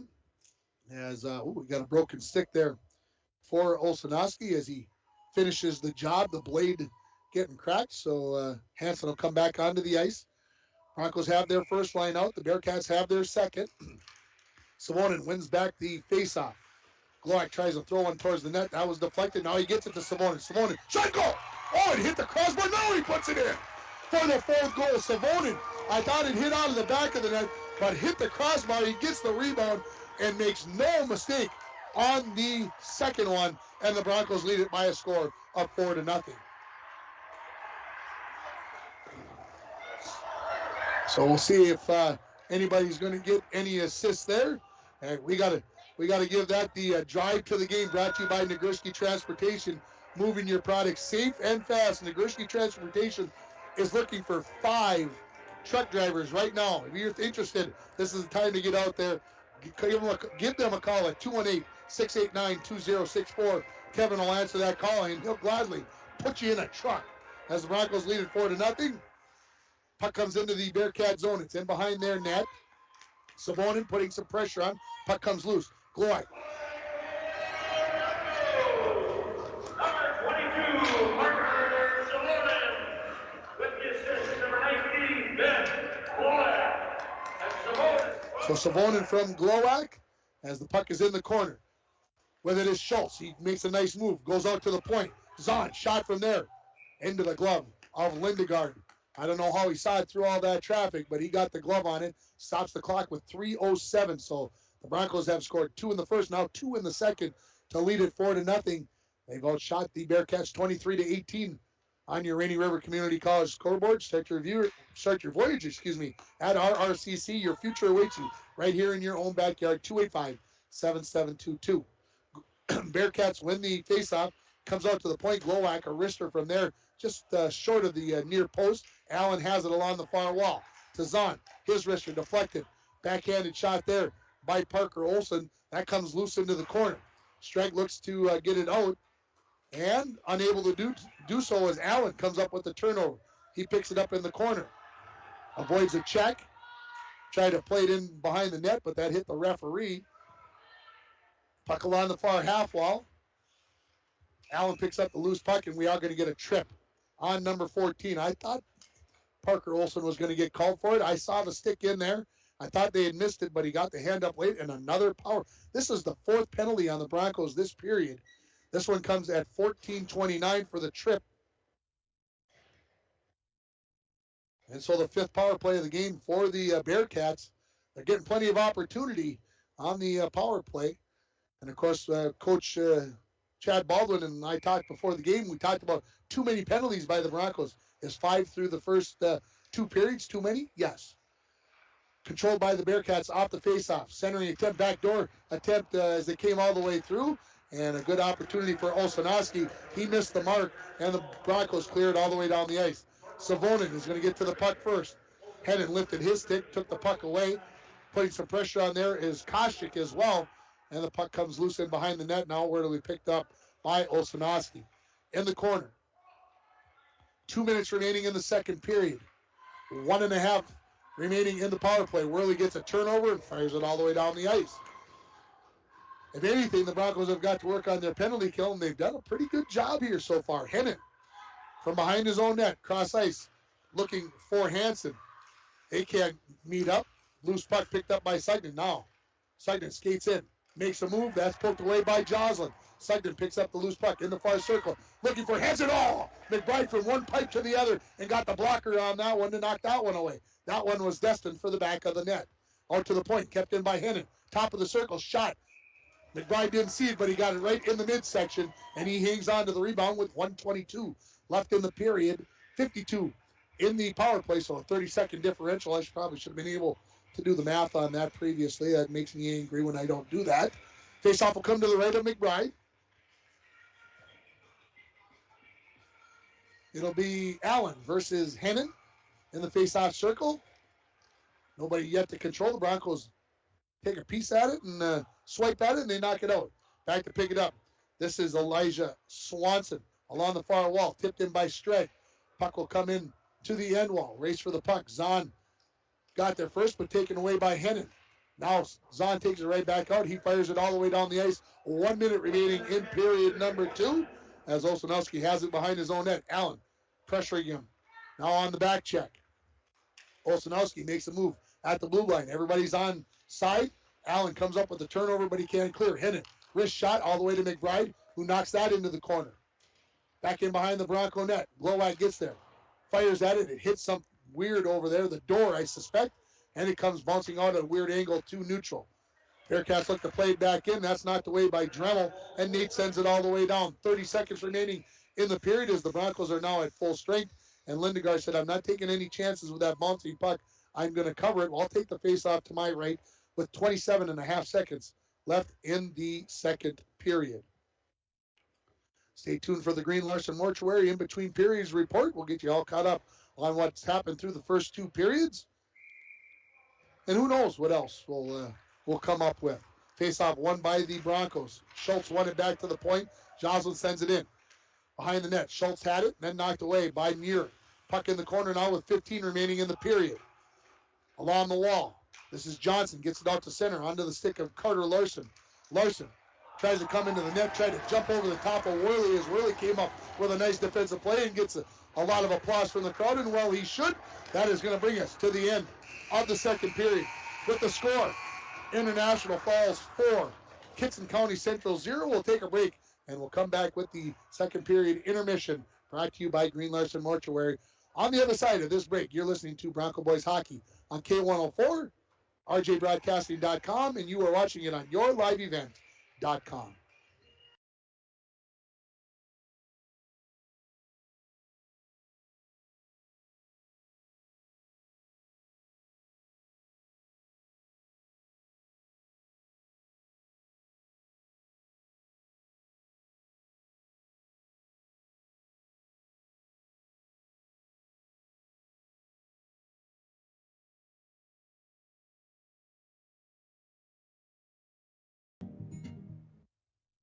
A message from CAPE, Kittson Area Prevention and Education.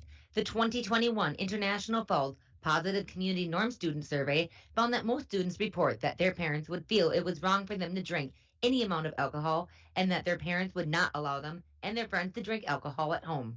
CAPE is working together to empower the communities within Kittson County to reduce alcohol and other drug use among youth and young adults. Together, we are strong. This ad has been funded by MNDHS BHD. It is the Red Tag bonus cash event going on now at Ekman GM of International Falls. New inventory coming in every day. Check this out. The new 2022 Chevrolet Silverado 1500 LTD Crew Cab, standard box 4-wheel drive, MSRP $59,925, sale price $59,425. And this one, new 2022 Chevrolet Colorado Crew Cab, long box 4-wheel drive, MSRP is $42,290. Chevrolet, find new roads. Find out more at EkmanGM.com. From all of us at Enbridge, thank you. Thank you. Miigwech, and thank you for working on Line 3 replacement. Thank you to everyone who supported this project. Construction is complete on a new and safer pipeline that will deliver the North American energy that we all rely on every day. And it's done thanks to the support and hard work of thousands of people. I'm grateful for every single voice of support and every hour of labor put into this project. Thank you. Quinn, looking at your Christmas list, it looks like the top of your list, you want new flooring. I think you got that wrong. Like this year to get new flooring for Christmas and then next year a karaoke machine. I don't think so. Well, Maverick, maybe we can hold off on that and maybe get you some new flooring for your bedroom. No, I'd rather have a Nerf gun. Franny, what do you want for Christmas? Baby grow up. What do you want for Christmas? Treasure X. That's so weird. Merry Christmas! From Studio B Flooring. Back at Bronco Arena in between the second and third periods, you're listening to the Green Larson Mortuary in between periods report. Welcome to a place to celebrate life and honor every memory. Go to their website at greenlarson.com. Well, the Broncos added 2 goals to their lead in that period. And again, you might want to say, well, the Broncos must have had the better of the play. But if you look at the shots on goal in that period, 17-10 in favor of the Bearcats. So when you think about that, they had a lot of opportunities early in the period, but they also had 4 power play opportunities. So they should have the better of the play, but the Broncos, again, add to their lead. And I'm going to go to the defense. I'm going to say it. I'm not a hockey aficionado by any stretch of the imagination. I didn't coach it. I haven't played it, all the rest of that stuff. But I can tell you right now what I really like, and I'm going to pick a specific pair. Matt Worley and Cody Joslin have played really, really well. That is nothing against Zahn or Glowak, who are the other defensive pair, because they have played well as well. But it is Worley and Joslin that have just made good plays all the way along the way. And so, for me, that is, what did I talk about during the pregame? What did the Broncos have to do? What did I say the key to the game, brought to you by Edward Jones, was? I said defense. How is the defense going to play in this hockey game? If they can hold Kittson County to 3 or less, they were going to win this hockey game. Well, I sound pretty good right now, and I did a pretty good job of patting myself on the back, didn't I, as well here, as the Broncos have taken a 4-0 lead. And again, the big hit by Worley, if you're watching it on your live event, you got to see it. I think his teammates were more happy about that body check that he put on Hennon there than they were about any of the 4 goals that they scored. That tells me what the Broncos are thinking right now. They're thinking defense, and that's going to win this hockey game. Let's take a break. We'll come back, and we'll run down the scoring and the penalties from that second period. You're listening to the Green Larson Mortuary in between period reports for Bronco Boys Hockey on K104 and online at rjbroadcasting.com, and you're watching it on yourliveevent.com. Worley Motors is your local Chrysler, Dodge, Jeep, Ram, and Ford dealer. Stop in today for a test drive on our all-new 2021 Ford Explorer XLT that just arrived. This one has a 2.3-liter EcoBoost engine with a 10-speed auto transmission, remote start, heated seats, heated steering wheel, with Ford Pass Connect and much, much more. For all the details, stop into Worley Motors, 309 5th Street, International Falls. Mainly cloudy skies expected tonight with a low of 3 below. Southwest winds around 5 miles per hour. Chance of snow showers tomorrow. High temperatures reach up to 23. Cloudy skies. Cloudy again tomorrow night, 2 above. A dusting of snow tomorrow. I'm meteorologist Jennifer Wojcicki from the Weatherology Weather Center on K104. Currently, it's 10 above. Xylus Cookware is now available at City Drug Health Mart. Xylus has been creating kitchen tools and gadgets for over 70 years. The belief is that all Xylus products should not only do a brilliant job, simply and efficiently, but also make customers smile every time they use them. Xylus has become an internationally respected brand which is favored by everyday cooks as well as gourmet chefs. Stop into City Drug Health Mart to get your Xylus cookware. City Drug Health Mart, caring for you and about you. Downtown International Falls. Lake of the Woods Foods of Baudette is proud to be sponsoring Bronco Sports. Lake of the Woods Foods invites everyone to Baudette to check out the new look and added additions to our beautiful store. Caribou Coffee with takeout or drive-up service. Our full-service butcher shop with International Falls' very own Paul Dremel cutting your meats to order. Shell Gas with 91 non-oxy gas for snowmobiles and four-wheelers. It's new, it's exciting. Visit the new and improved Lake of the Woods Foods of Baudette. Check out our Facebook page and weekly ad at lakeofthewoodsfoods.com. Back here at Bronco Arena, we are in between the second and third periods. You're listening to the Green Larson Mortuary Report. And let's run down, if I can find my clipboard amongst all my stuff, I'll run down the scoring for you in that second period. At the 10:24 mark, it was Cameron Schultz that got the goal. The assists go to Braden Skifstead and Caden Zahn. Zahn's second assist of the game, and the Broncos led it 3-0. Just about 3 minutes later, at 13:18 of the second period, Savonin bangs one off the crossbar, gets his own rebound, and knocks it in to give the Broncos a 4-0 lead. The assist goes to Ben Glowak. That's where we sit on the scoreboard after the second period. For the Broncos, well, they spent a lot of time in the penalty box, 8 full minutes, as the Bearcats are now 0 for 5 on the power play in this game. The Broncos are 0 for 1. Worley took 2 of the 4 penalties. He went for interference twice, once at 36 seconds, the other at 7:59. A trip on Kostick at the 4-minute mark, and then a trip on Parker Olson, excuse me, at the 14:29 mark. And so the 5 penalties so far on the Broncos, far too many. Shots on goal again in that period, 10 for the Broncos, 17 for the Bearcats, using that power play to their advantage. So shots on goal, 23-21 at this point. McBride had 17 saves in that second period for a 2-period total of 21. For Lindegaard, he had 8, so a 2-period total of 19. That math works out. The Broncos lead it by a score of 4-0. Quick update on Bronco sports from earlier today. The Bronco girls lost to Moose Lake area by a final score of 10-1. Haven Pellin with the only goal for the Broncos. The JV team for the boys here, they defeated Kittson County Central 9-0. And the swimming had a, it was their invitational, but they ended up being a triangular with Rockridge, Mesabi East, and the Falls. Rockridge wins it with 453 points. Mesabi East edges the Broncos for second place, 317-303. And of course, we'll have everything for you on Monday morning, Friday night sports. We'll have all of Saturday's action, Rainy River basketball in action, Fort Francis Lakers in action. Of course, this next upcoming week, a little bit lighter schedule as we head towards the holiday season. Tuesday will be busy, but once Tuesday gets done, everything kind of calms down. We do have a Bronco girls basketball game on Thursday, and then once the Christmas is over, we get done with Boxing Day over in Canada. We'll get started right back up that week following. We'll have 3 games on the air. We'll have the border battle between the Bronco girls and the Viking girls from Little Fork on the 28th, and then we'll have boys hockey from the Hockeytown Classic over in War Road, one of those tournaments that have been going on forever and forever. And so we'll have two of the games from Warroad, as they will be taking on Grafton, North Dakota, and Warroad on days 2 and 3. And I'll be over there to bring you that action. And as I mentioned, in January, folks, 19 games on the air for the Broncos, Little Fork, Muskies, Lakers Sports. It's going to be a busy one.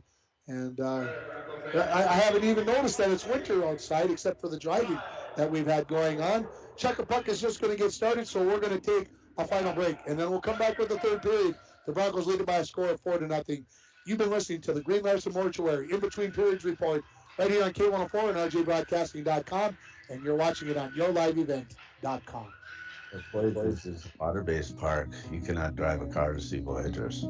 You have to use some form of water transportation, and Rainy Lake Houseboat is one of the finest ways to see it. That's right, Bill. Voyagers National Park, along with Rainy Lake, are right here in the borderland. You can plan your next Minnesota vacation destination this summer at Rainy Lake Houseboats. Enjoy the beauty and wildlife in a relaxing setting. Call the Dohertys at 218-286-5391 to help set up your next family getaway. Rainy Lake Medical Center is proud to offer local athletes a robust sports medicine program that includes comprehensive rehabilitation for athletic injuries, post-surgical rehab, and return to sports guidance. Rainy Lake Medical Center's Advanced Concussion Management Program offers additional protection and peace of mind to athletes and parents. For more information, call Rainy Lake Medical Center Therapy and Wellness Department at 283-5420. Good luck, athletes, on a successful year from Rainy Lake Medical Center. Open this up. I think you girls would love this for Christmas. Flooring? Flooring! Would you guys want flooring for Christmas? Yeah. No. What kind of flooring would you like? Sparkly ones. I want sparkly and pink flooring. Brecken, what would you like for Christmas? Dinosaurs. You know what? Kids want flooring too. Thank you and happy holidays to everyone in the borderland from Studio B Flooring. Call for an appointment 240-5599. Merry Christmas. Merry Christmas. Lake of the Woods Foods of Baudette is proud to be sponsoring Bronco Sports. Lake of the Woods Foods invites everyone to Baudette to check out the new look and added additions to our beautiful store. Caribou Coffee with takeout or drive-up service. Our full-service butcher shop with International Falls' very own Paul Dremel cutting your meats to order. Shell Gas with 91 non-oxy gas for snowmobiles and four-wheelers. It's new, it's exciting. Visit the new and improved Lake of the Woods Foods of Baudette. Check out our Facebook page and weekly ad at lakeofthewoodsfoods.com. When it comes to staying warm in the winter season, it's important to have a propane company you can rely on. Lakes Gas has been keeping families warm since 1959. Lakes Gas would like to remind you to check your tanks often and call for a fill when the propane level reaches 30% to assure you always have a warm home. Lakes Gas employs local folks that know the importance of keeping your house warm in the Northland. For prompt, dependable service, call Lakes Gas at 283-3035 or visit them online at lakesgas.com. Bronco Arena. Team's just about set to come back out on the ice. Hey, I want to thank everybody who got involved with the Domino's text your who you think was going to score the first goal of the game. Had 8 selections. I didn't put it out there till about 10 minutes before the game started, so you guys are right on top of it. Thanks for, well, it was actually 9 because I got one from Kittson, a guest from Kittson, but appreciate everybody being involved. I enjoy seeing the text. I enjoy seeing the guesses on who everybody thinks is going to score first for the Broncos, so let's keep it up. Of course, we do the same thing for basketball. Who's going to score the first point of the game? Hey, get involved, have some fun. You win a $5 gift certificate. I know it's not the world, but hey, a chance to win $5 when you order that next pizza or whatever. You know, the kids want pizza, the grandkids want pizza. I'll call them up and call me up, give me a text, and see what's going to happen. Teams back out on the ice. We're getting ready here for the third period. The Broncos will be going right to left in this third period, and what would seem to be the final period of the game. But, geez, did I just put the jinx on the Broncos? I hope not. And they lead it 4-0 here on your Rainy River Community College scoreboard. I want to say thanks to all the sponsors for stepping up this year for Broncos Sports, for Little Fork Sports, for Indus Sports, for Muskies and Laker Hockey. Again, we've got 62 games scheduled for the winter season, and we've only got about a dozen or so in the books so far, and that means that there's lots and lots coming up.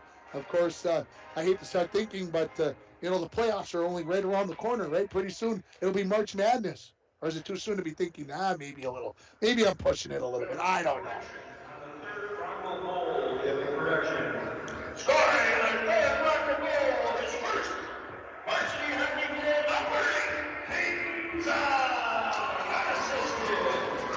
So, you may have heard that in the background while I was waiting. They are going to change the goal from Schultz to an unassisted goal for Zahn, his first of his varsity career. So here comes the third period. Savonen and Hennon to take the face-off at center ice, and we are underway. Controlled by the Broncos as Schultz backhands one into the Bearcat zone. Olsonowski skates in, leaves it for Hansen, who knocks it along. I don't see a hand up there as Hansen's still down on the ice. That was kind of a dangerous play there. I thought a penalty could have been warranted. Centering pass by Schultz all the way to the point. Glowak, wrist shot, never got to the net, and then as it was going to roll slowly by, Lindegaard says, I'm going to grab that, and we'll get a face-off to his left 21 seconds into this third period.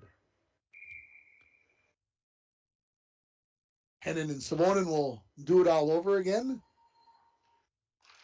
Face-off one back by Savonen. Slap shot by Glowak. That hits the glove of a new goaltender. No, that is Lindegaard still there. Centering pass. That's cleared away by the defense. For some reason, 30 looked different in my mind, but it isn't. Here comes Hennon, his shot.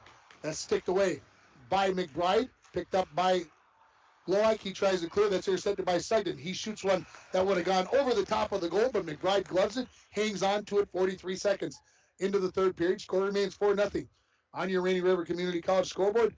Stay tuned for the Manco Trucking post-game show, and I'll head down and see if I can pick up a quick interview and see who I can grab hold of and get a quick interview out of them. Face out to the left of McBride. Controlled by the Bearcats. This is going to be Muir. Muir has it taken away by Nate Dremel. Dremel turns in his own zone, looks to get it out to center, and he does. And picks up the puck there. Gets to the blue line, fires it all the way around. He's going to dump and chase that thing, and he's going to get there first. I don't know how he did it, but he did it along the far wall. Swanson takes it away from him, tries to play it out along the wall. Knocked down there, and there's going to be a penalty on the Bearcats. This is going to go on Larson, number 24, as this is going to be a checking from behind, cross-check. What are they going to call? We'll see what the signal is. And now they may be discussing whether this was dangerous. Does this need to be 5 minutes? This penalty is going to come at 1:13 of the third period. I think it's a 2-minute variety. I don't think 5 is warranted on that, in my opinion. So we'll see. I'll make sure that, well, we'll see. It looks like, if I look at the clock, it's taking a while to enter this in. So, no, it is a 5-minute penalty. So the Broncos will have a major penalty here. So the Broncos on the power play. Joslin, his shot knocked down by Hennon. And now a short-handed opportunity as here comes Sugden into the zone. Tries to go to Hennon. He was tied up by Savonen. The puck comes harmlessly into the corner. Hennon has it. He's going to skate back into neutral. Then turn and fire it all the way down. That bounces right on to McBride. This power play is brought to you by Up North Builders. Expert construction right here in International Falls. Planning, management, and experience. It makes a difference. Up North Builders. Here come the Broncos in on the power play. Savonen on the backhand. Lays on the brakes along the near wall. Sets up the power play. Savonen's going to take a shot. That goes off the glove of Lindegaard into the far corner. Turning and firing it out is Olsonowski. Back to pick it up is Glowak. 15 minutes remaining in the third period. 4-0 Broncos lead it. They are on a 5-minute power play. Savonen comes into the zone. On his backhand. He'll stop. Will he set up the power play like I said he was going to the last time? Yes. Glowak, quick wrister. Just off the mark. Off the end wall. Olsonowski plays it off the boards, but kept in by Joslin at the point. Puck comes into Koshik in the corner. He waits. Looks. Centers. That hits the goaltender. Nearly cleared out of the zone by that is Johnson. Savonen has the puck. Backhand pass looking for Glowak, and now here comes Hennon. Race for the puck. Could be a breakaway opportunity. Hennon skates in, tied up. Save, no. It goes right through the wickets of the goaltender, McBride. He thought he had it, and a shorthanded goal here for Kittson County, and they've cut their deficit to 4-1. So Hennon, I think, will get that unassisted. This goal will come at 2:38. And like I said, I think McBride thought he had it pinned between his legs, but it just got away from him. And Hennon showed that speed, and that was the guy that the Broncos wanted to keep under wraps, and he finally puts himself onto the score sheet. Face-off won by the Broncos. Worley cross ice to Zahn. Dremel skated it in, and then it was knocked away by Olszewski. Cross ice pass to Worley. Worley brings it to the blue line. Had to try to go parallel to the blue line, and Allen is going to get called for the offside. So, well, the first minute or so was okay for the Broncos, but the last 2 minutes since the 5-minute penalty on Kittson has been all Bearcats, as they're playing shorthanded and playing with a little bit of an edge.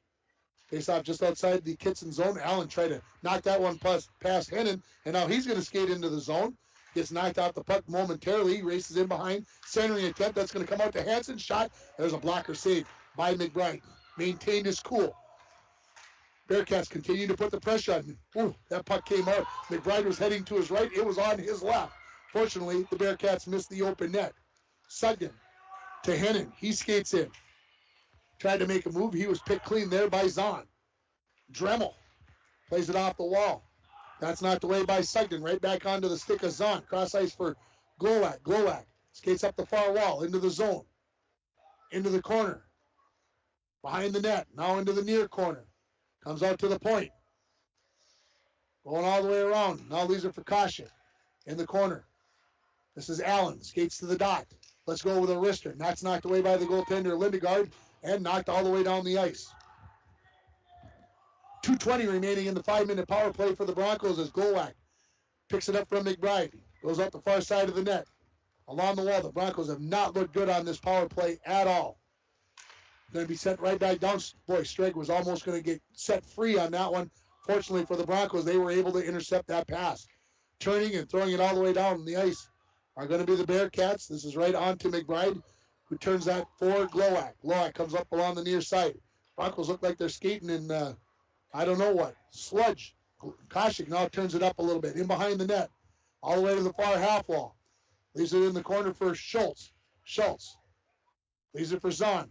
Zahn, wrister, save by Lindegaard. Comes in behind the net, Olszewski. Gets turned back by Savonin. He turns and fires it all the way down the ice. Worley races back to pick it up. Zahn's going to do the deed instead as Worley gets it in the corner now. Skips over his stick. Savonin says, I've got it. He skates up along the near wall. Into this Bearcat zone. Gets to the circle. Sharp angle shot. That was saved or hit the side of the net. Along the near half wall. Schultz has it knocked off of his stick, then in between his legs, right up front, and that one goes wide off the stick of Savonin. Bearcats have it. They're going to send that all the way down. Sugden hit that with a high stick, so as soon as the Broncos touch, everything will be copacetic. And now Worley has it behind his own net. Leaves it there for Zahn. 45 remaining in this 5-minute power play. The Bearcats have had the better of it, shorthanded. In comes Allen, skates in, shoots right into the glove of Lindegaard, and he hangs on to that. And Dremel comes in late, and he's going to pay the price, and Lindegaard is one unhappy lad with number 7, Nate Dremel, as after he knocked him down, he goes over the top of him and screaming at him, and so we'll get a face-off to the right of Lindegaard. 37 seconds remaining in this power play for the Broncos, and the referee and the linesman having a long discussion with Hennon, and I think Hennon would like a penalty called here on the Broncos. I don't think he's going to get one as the conversation continues. Waiting, still going on. I don't think Hennon likes the end result, but the referee kind of waved him over there. Nobody wanted to move, so he finally blows his whistle. So we get a face-off to the right of Lindegaard. Skifstead versus Hennon. Skifstead wins it back and wins it back so well that it's all the way back into the Broncos zone. Glowak gets there first, cross ice for Joslin. Joslin will play it off the far wall. Skates it out of the zone. Plays it off the wall. Hennon intercepts that. Hits a skate. Now right on the stick of Allen. Shot. That's knocked down by the goaltender, Lindegaard. He was trying to glove it, but couldn't quite catch it cleanly. And that will just about do it for the power play as there is 12 remaining. Glowak turned it over. Sugden could have pulled the trigger on that. That's going to be offside here on the delayed offside, on the Bearcats as the Broncos look to make one final turn. It's going to be a turnover. Sugden missed the centering pass from Hennon. Now a turnover. Sugden and Hennon. Man, they are good on the forecheck. They make problems. Hennon comes up with it again. Skates in. Knocked off of his stick by Glowak. Gets a piece of that one and sends that cross ice on the centering attempt. And then Glowak deposits Hennon onto his backside. And we get a whistle. And we're going to get an interference call. Now, the referee never raised his hand. I looked at him after that hit. Oh, this is a different hit. All right, I'm okay with it. I thought if he's going to call that one on Glowak, that one was well off the mark. This is going to be Joslin who's going to go for interference. This penalty at 6:38. And the Broncos, who just gave up a shorthanded goal. And we're going to get a timeout by Kittson County Central. This timeout is brought to you by Service Master of International Falls. For a home that is professionally cleaned all year round, call Service Master at 283-4475. Todd and Gretchen will take very good care of you, and I've been using this example for the last 2 nights at basketball, so it's got to apply here during the hockey game. It's only, 6 days till Christmas Eve, and you're already thinking, I haven't bought all the presents. I haven't wrapped the presents that I did buy, and I still got to clean the house and I got to bake. So maybe I can take one of those things off my list and give Service Master a call, 283-4475. They'll come in, they'll take care of that part of you, and you can calm down and enjoy the holiday season a little bit more. Just make that call, 283-4475. Broncos, the Bearcats were down 4-0. We played 6 minutes and 38 seconds of this third period and give about 5:38 of that to the Bearcats. They've been the better team. If you didn't hear Dwayne said, I was trying to figure out who was on the power play. Yeah, if you didn't look at the scoreboard and you watched that and you didn't count the number of players on the ice, you would have swore that the Bearcats were on the power play, and they are now, as the Broncos have Glowak, Kostyk, Schultz, and Zahn out for the penalty kill. Face off won by Hennon. Olsonowski at the point. Patiently waits while everybody gets set up. Sugden back out to the point to Olsonowski. Parallel the blue line, quick shot. That's a save by the goaltender, McBride. Comes out to the near half wall. Out to the point to Olsonowski. He tried to play that into the corner. The Broncos break that up. Schultz will come into the zone. Tried to drag that past Hennon, but Hennon came away with it. Bearcats look to come back out the other way. Puck laying in center ice, and it's going to be picked up there by Olsonowski. Plays it off the wall to himself. Skates it into the Broncos zone. Gets checked off there by Ben Glowak. Glowak turns, fires it up. That'll be knocked down by Hansen. Out to the point to Hennon. Hennon back to Hansen into the corner. Glowak slides out and deflects that pass to the near wall. Olsonowski into the corner. Sugden back out to Olsonowski. Hennon catches it near the blue line. Skates parallel. Comes back to Olsonowski on the near side. Olsonowski. Shot that hits the padding there of Schultz and goes harmlessly to the far half wall. Strege in behind the net. Backhands one out front. That's deflected away. And a collision there between Glowak and Strege. And the net comes off the pegs. And we'll get a whistle to face off to the right of McBride. 9:12 in the third period. 51 in the power play for the Bearcats. Broncos lead at 4-1 on your Rainy River Community College scoreboard. Start your voyage at RRCC. Your future awaits you right here in your own backyard. Spring semester, I'm going to guess starts January 10th or 11th. That's going to be my guess. So give them a call to register for spring semester. Face off to the right of McBride. One by Hennon to the wall. Streg has it there. Trying to protect the puck. Broncos knock it away, and they'll send it all the way down the ice. Hansen will be the first one back to pick it up for the Bearcats. He'll leave it in behind the net. Hennon winds it up from the far side of the net. Now comes down the near side. Gets past Dremel. Into the zone, into the top of the circle. Fan on a pass, second opportunity. That shot hits the stick of Ben Glowak and goes up into the netting.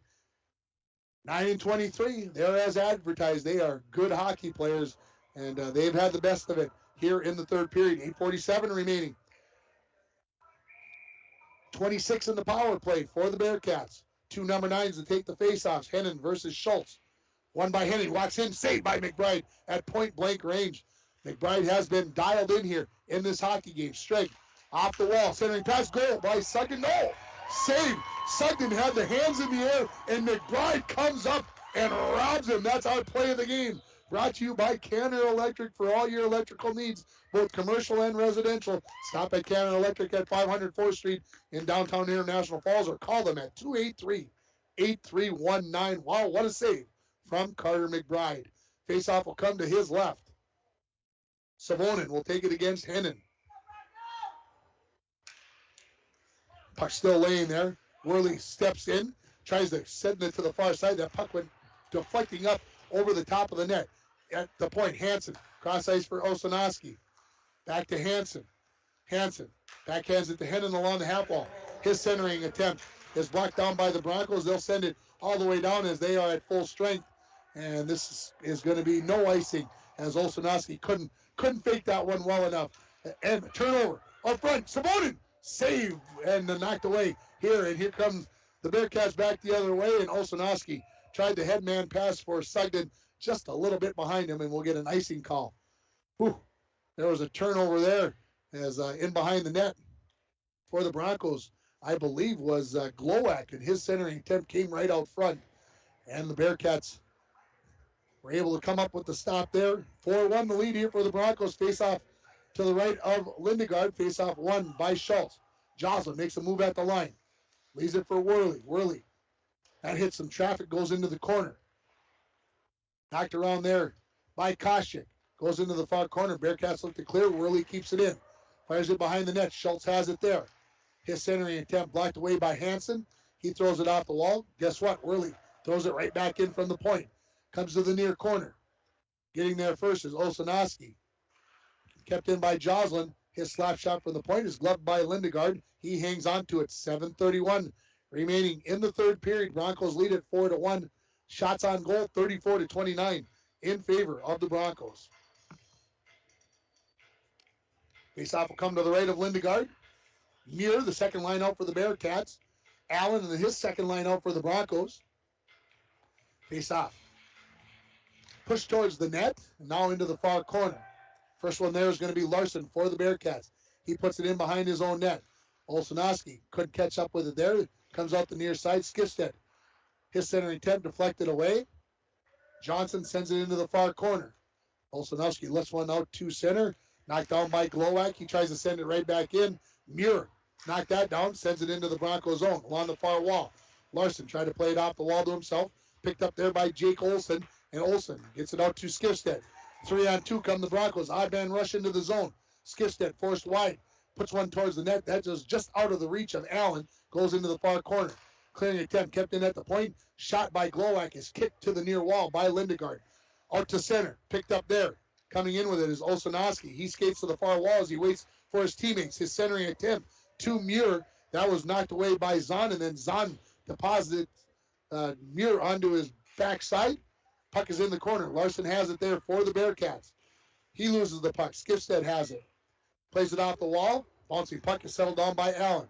Up to Koshik. He tips it in. That'll come right on to Lindegaard. He'll jump in and cover that up. 6:17 remaining. Broncos maintaining a 3-goal lead here at 4-1. Again, stay tuned for the Manco Trucking postgame show. We'll name our North Star Electric Energy Star Player of the Game. Hopefully I'll still have a voice left by then, as it's starting to get a little scratchy, and I apologize for that. Savonin wins the faceoff. Back to the point.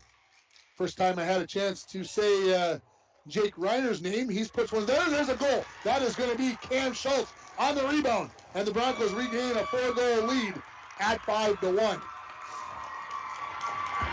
So I believe that it will be Schultz that'll pick it up. He's the first one through the line. And Jackson Reiner came onto the ice, and he gets an assist here, I believe, as Jackson Reiners. We'll see what the officials say, but I think he's going to get one of the assists. And the Broncos lead at 5-1 on your Rainy River Community College scoreboard. This goal is going to come at the 10:51 mark, and the Broncos again lead it by 4 at 5-1. Broncos back in their own zone with Savonin. Plays along the near wall. Schultz will kick that out to neutral and all the way down. It'll be an icing call on the Broncos, and we'll let PA guy Mark Glowak tell you who's going to get.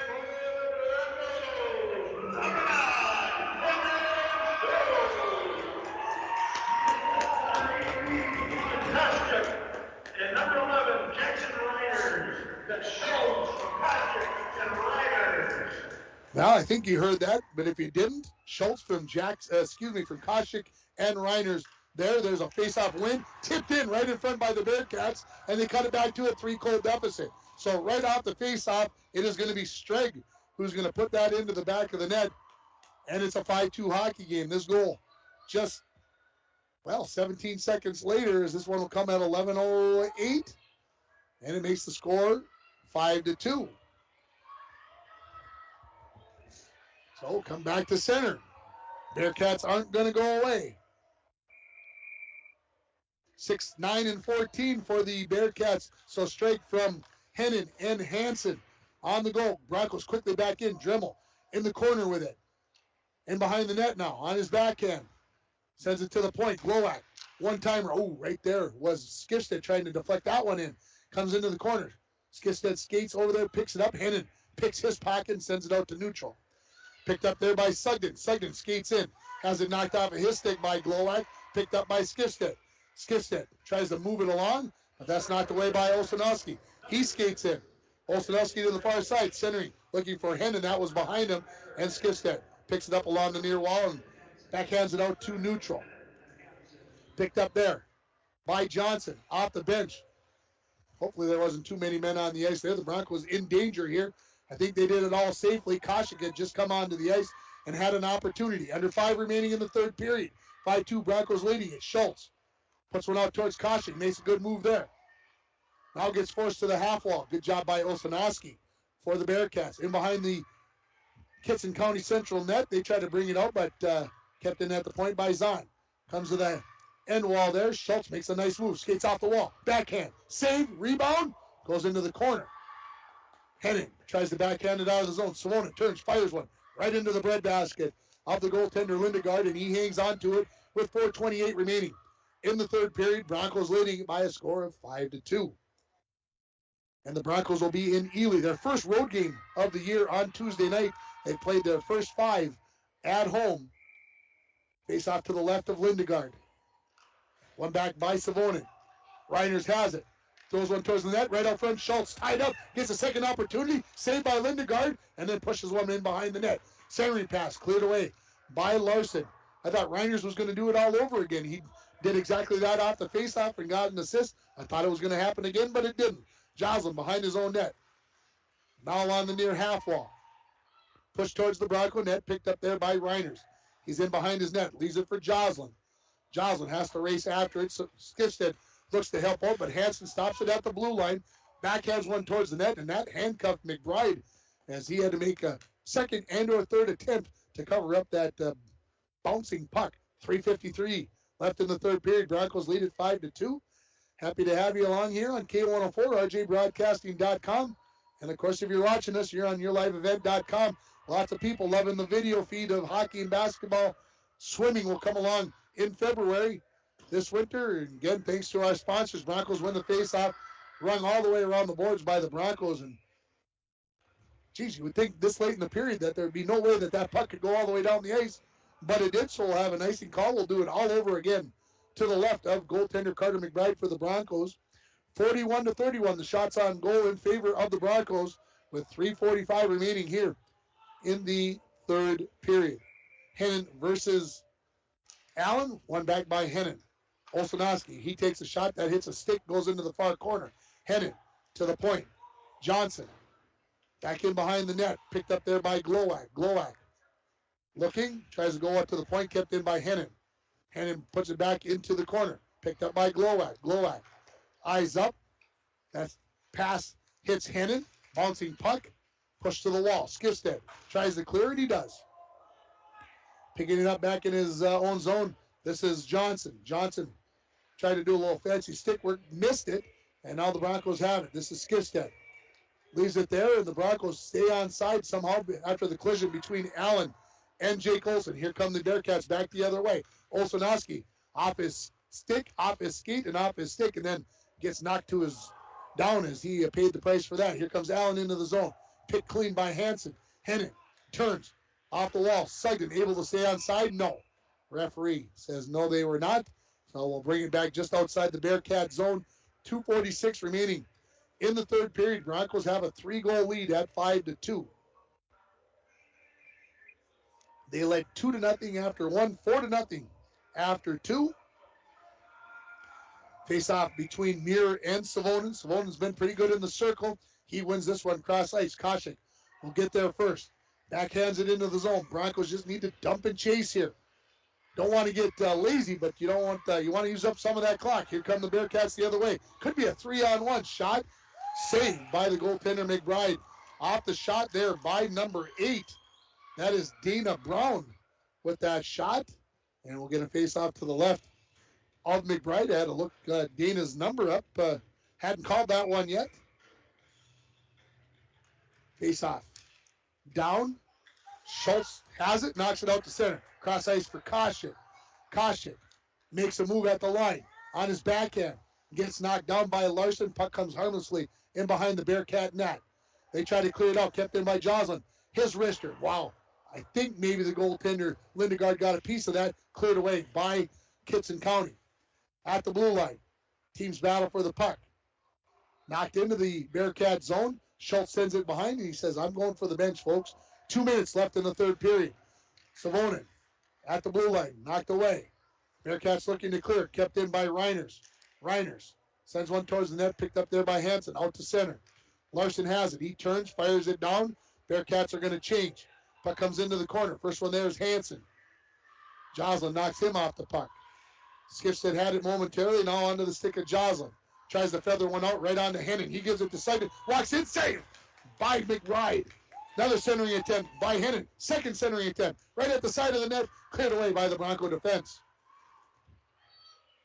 Goalie has been pulled. 6-on-5. Thank you, Dwayne. Savonin gets it out to neutral. 80 seconds remaining. Here comes Sugden. He's knocked off the puck. Joslin turns. Knocks it out to center. Skifstead tries to push it along. Still right here on the blue line, right in front of us. 1:05 remaining. Puck comes loose. Larson has it. Fans on his shot. Puck laying loose. Picked up by Royce Allen. Allen turns. Tries to flick it out of the zone, and he does. Back to pick it up is Johnson. Gets it up to Sugden. Sugden makes a move at the line. Splits between two white jerseys. Picked off by Zahn. Zahn turns. Tries to clear. Kept in by Streg. Off to Muir. Muir tied up from behind by Allen. He clears it to the near wall. 35 left in the third period. 5-2 Broncos leading it. Broncos trying to get it out of the zone. Extra attacker on for KCC. Centering pass by Sugden. Knocked to the wall. Sugden gets it back at the point. 25 left. Cross ice for Olszkanowski. Off his skate into the corner to Muir. He pushes it in behind the net. Broncos doing a good job of keeping the puck to the outside with the extra defender on the ice, or extra attacker on the ice, excuse me. Centering attempt. Cleared away by the Broncos. Sugden.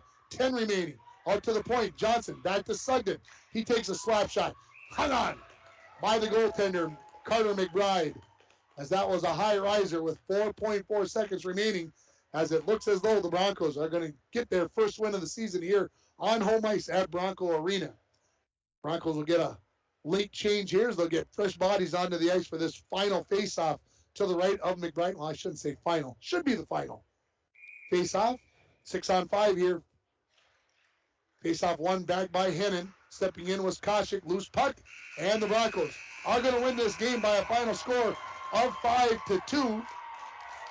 Stay tuned for the Manco Trucking post-game show where I'll run down and I'll get an interview with a Bronco player here. Broncos winning 5-2. You're listening to Bronco Hockey on K104, RJBroadcasting.com, and you're watching it on YourLiveEvent.com.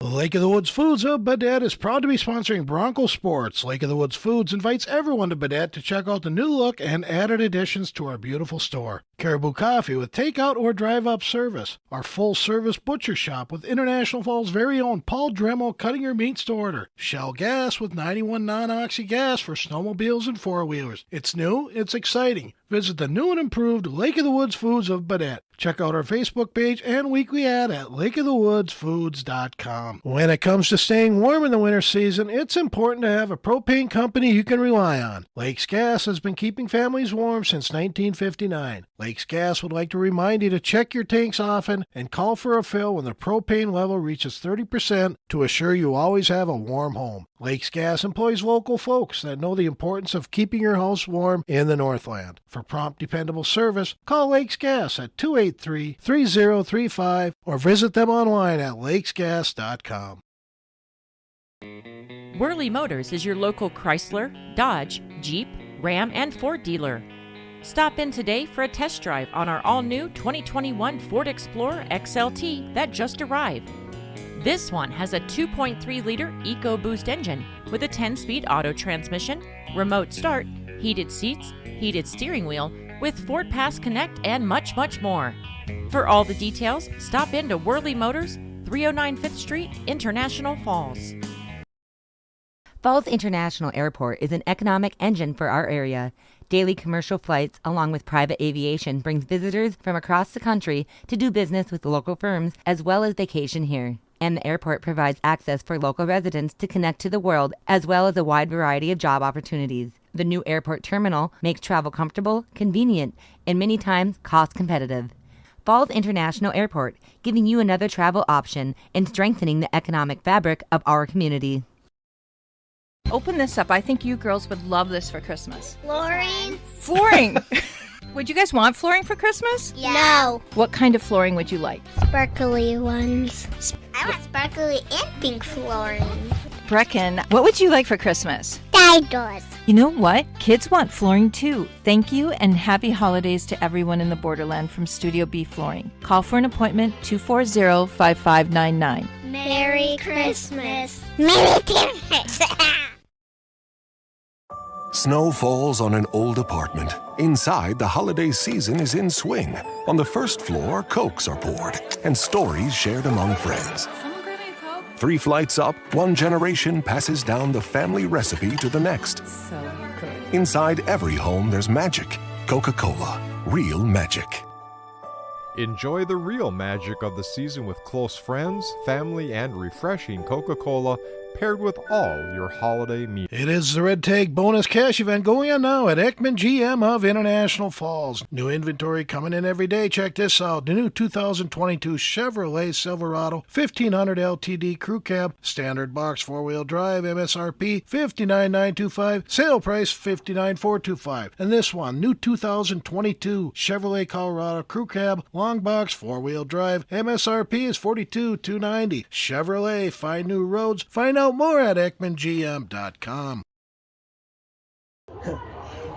Talk about what you thought you did well today to get the win for the Broncos. You know, at the third period, didn't really have many shots, and I kind of just knew that it was going to be slow a little bit, and then kind of just stuck my head in it.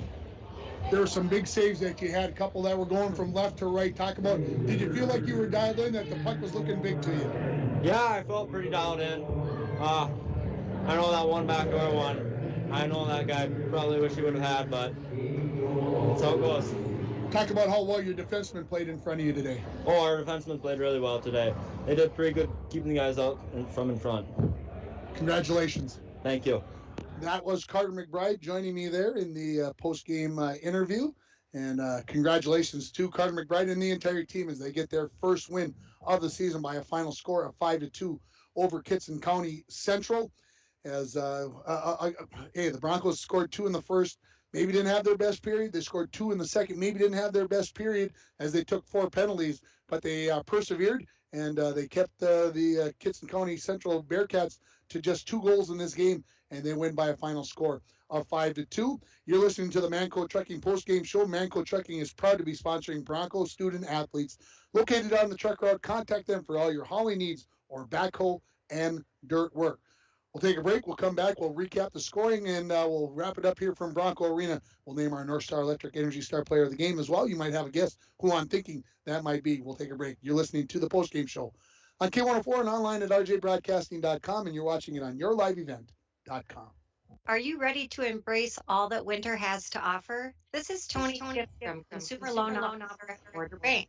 Snow and ice are on the way, and we want to help you get out and enjoy Borderland's beautiful winter wonderland. Rates continue to be low, so now is the time to purchase the new snow machine or ice house you've been thinking about. Visit us at Border Bank to see how we can get you out on the trails and on the ice this winter. We're Border Bank, helping you enjoy the great outdoors. Member FDIC. Snow falls on an old apartment. Inside, the holiday season is in swing. On the first floor, Cokes are poured and stories shared among friends. 3 flights up, one generation passes down the family recipe to the next. Inside every home, there's magic. Coca-Cola, real magic. Enjoy the real magic of the season with close friends, family, and refreshing Coca-Cola paired with all your holiday meals. Back at Bronco Arena in the Manco Trucking post-game show, we talked about it. We came up with a decision who was going to be our North Star Electric Energy Star player of the game. The power of human connections can be seen on and off the field, and the same is true with North Star Electric. Congratulations to Carter McBride, this game's Energy Star player of the game from North Star Electric. As Dwayne said, kept them in the game. Had some big chances for 9 and 23 in that game, and it really could have gone either way there for a while. It felt like it in the third period. So congratulations again to Carter McBride. Let's run down the scoring. The Broncos opened the scoring at the 4:49 mark. The goal goes to Nate Dremel. Royce Allen got the initial shot, the rebound to a wide open net for Dremel, and the Broncos led it 1-0. 13 minutes into the first period, it was just the opposite way, as this time it was Allen who put it in the back of the net. Dremel gets the assist along with Caden Zahn, and the Broncos led it 2-0 after the first period. The Broncos would add to their lead. They gave the goal initially to Schultz, then they changed it to an unassisted goal for Zahn at 10:29 of the second period. The Broncos would add to their 3-0 lead as Savonin hit the crossbar, got the rebound, and put it into the back of the net. They give the assist to Ben Glowak on the play, and the Broncos led 4-0. And just into, they're going to go down at 1:13, a 5-minute checking from behind penalty called on Kittson County Central. The Broncos looked like they would be able to ice the game. I mean, hey, you're going to get a 5-minute penalty. You're going to get a chance to score 1-2 goals. You're going to be up 6. You might even put it into running time. But it was the KCC Bearcats show, as it was Hennon scoring shorthanded just a minute 25 into that 5-minute power play for the Broncos, shorthanded, and it was 4-1. The Broncos would answer back. They pick up their 5th goal at 10:51. Schultz finally gets that goal that he's been looking for. The assists go to Koscheck and to Reiners. Broncos up 5-1. Just 17 seconds later, the Bearcats would answer right back. Streg puts in the back of the net. The assist goes to Hennon and Hansen. That made it 5-2, and that was the way it would finish up here, as the shots on goal were 41-35 in favor of the Broncos. 36 saves for Lindegard in the hockey game, 33 for our Energy Star player of the game in Carter McBride. As the Broncos pick up their first win of the season, they are now 1-4 as they head to Ely on Tuesday night. 2 penalties called in the first period, 1 on each team. 4 penalties in the second period, all of them on the Broncos. 2 penalties in the third period, rather. First one to KCC, that 5-minute major, and then the 2-minute minor on the Broncos on Joslin in that third period. Trying to make sure that I've got everything all taken care of. I think that's going to wrap it up here from Bronco Arena. Basketball game, hockey game on consecutive days. My voice has had it for some reason. I don't know what the deal is, but we got to get ready because we got some stuff coming up that we got to get ready for. Hey, got to thank Dwayne and Mitch for doing what they did on the video side today. I hope everything looked great and you were able to enjoy that part of the broadcast. If that's the way you did it, if you listened to us on K104 and rjbroadcasting.com, we certainly appreciate you listening as the Broncos win it by a final score of 5-2 for everybody at K104. This is Tim Ringhoffer wishing you a very good weekend.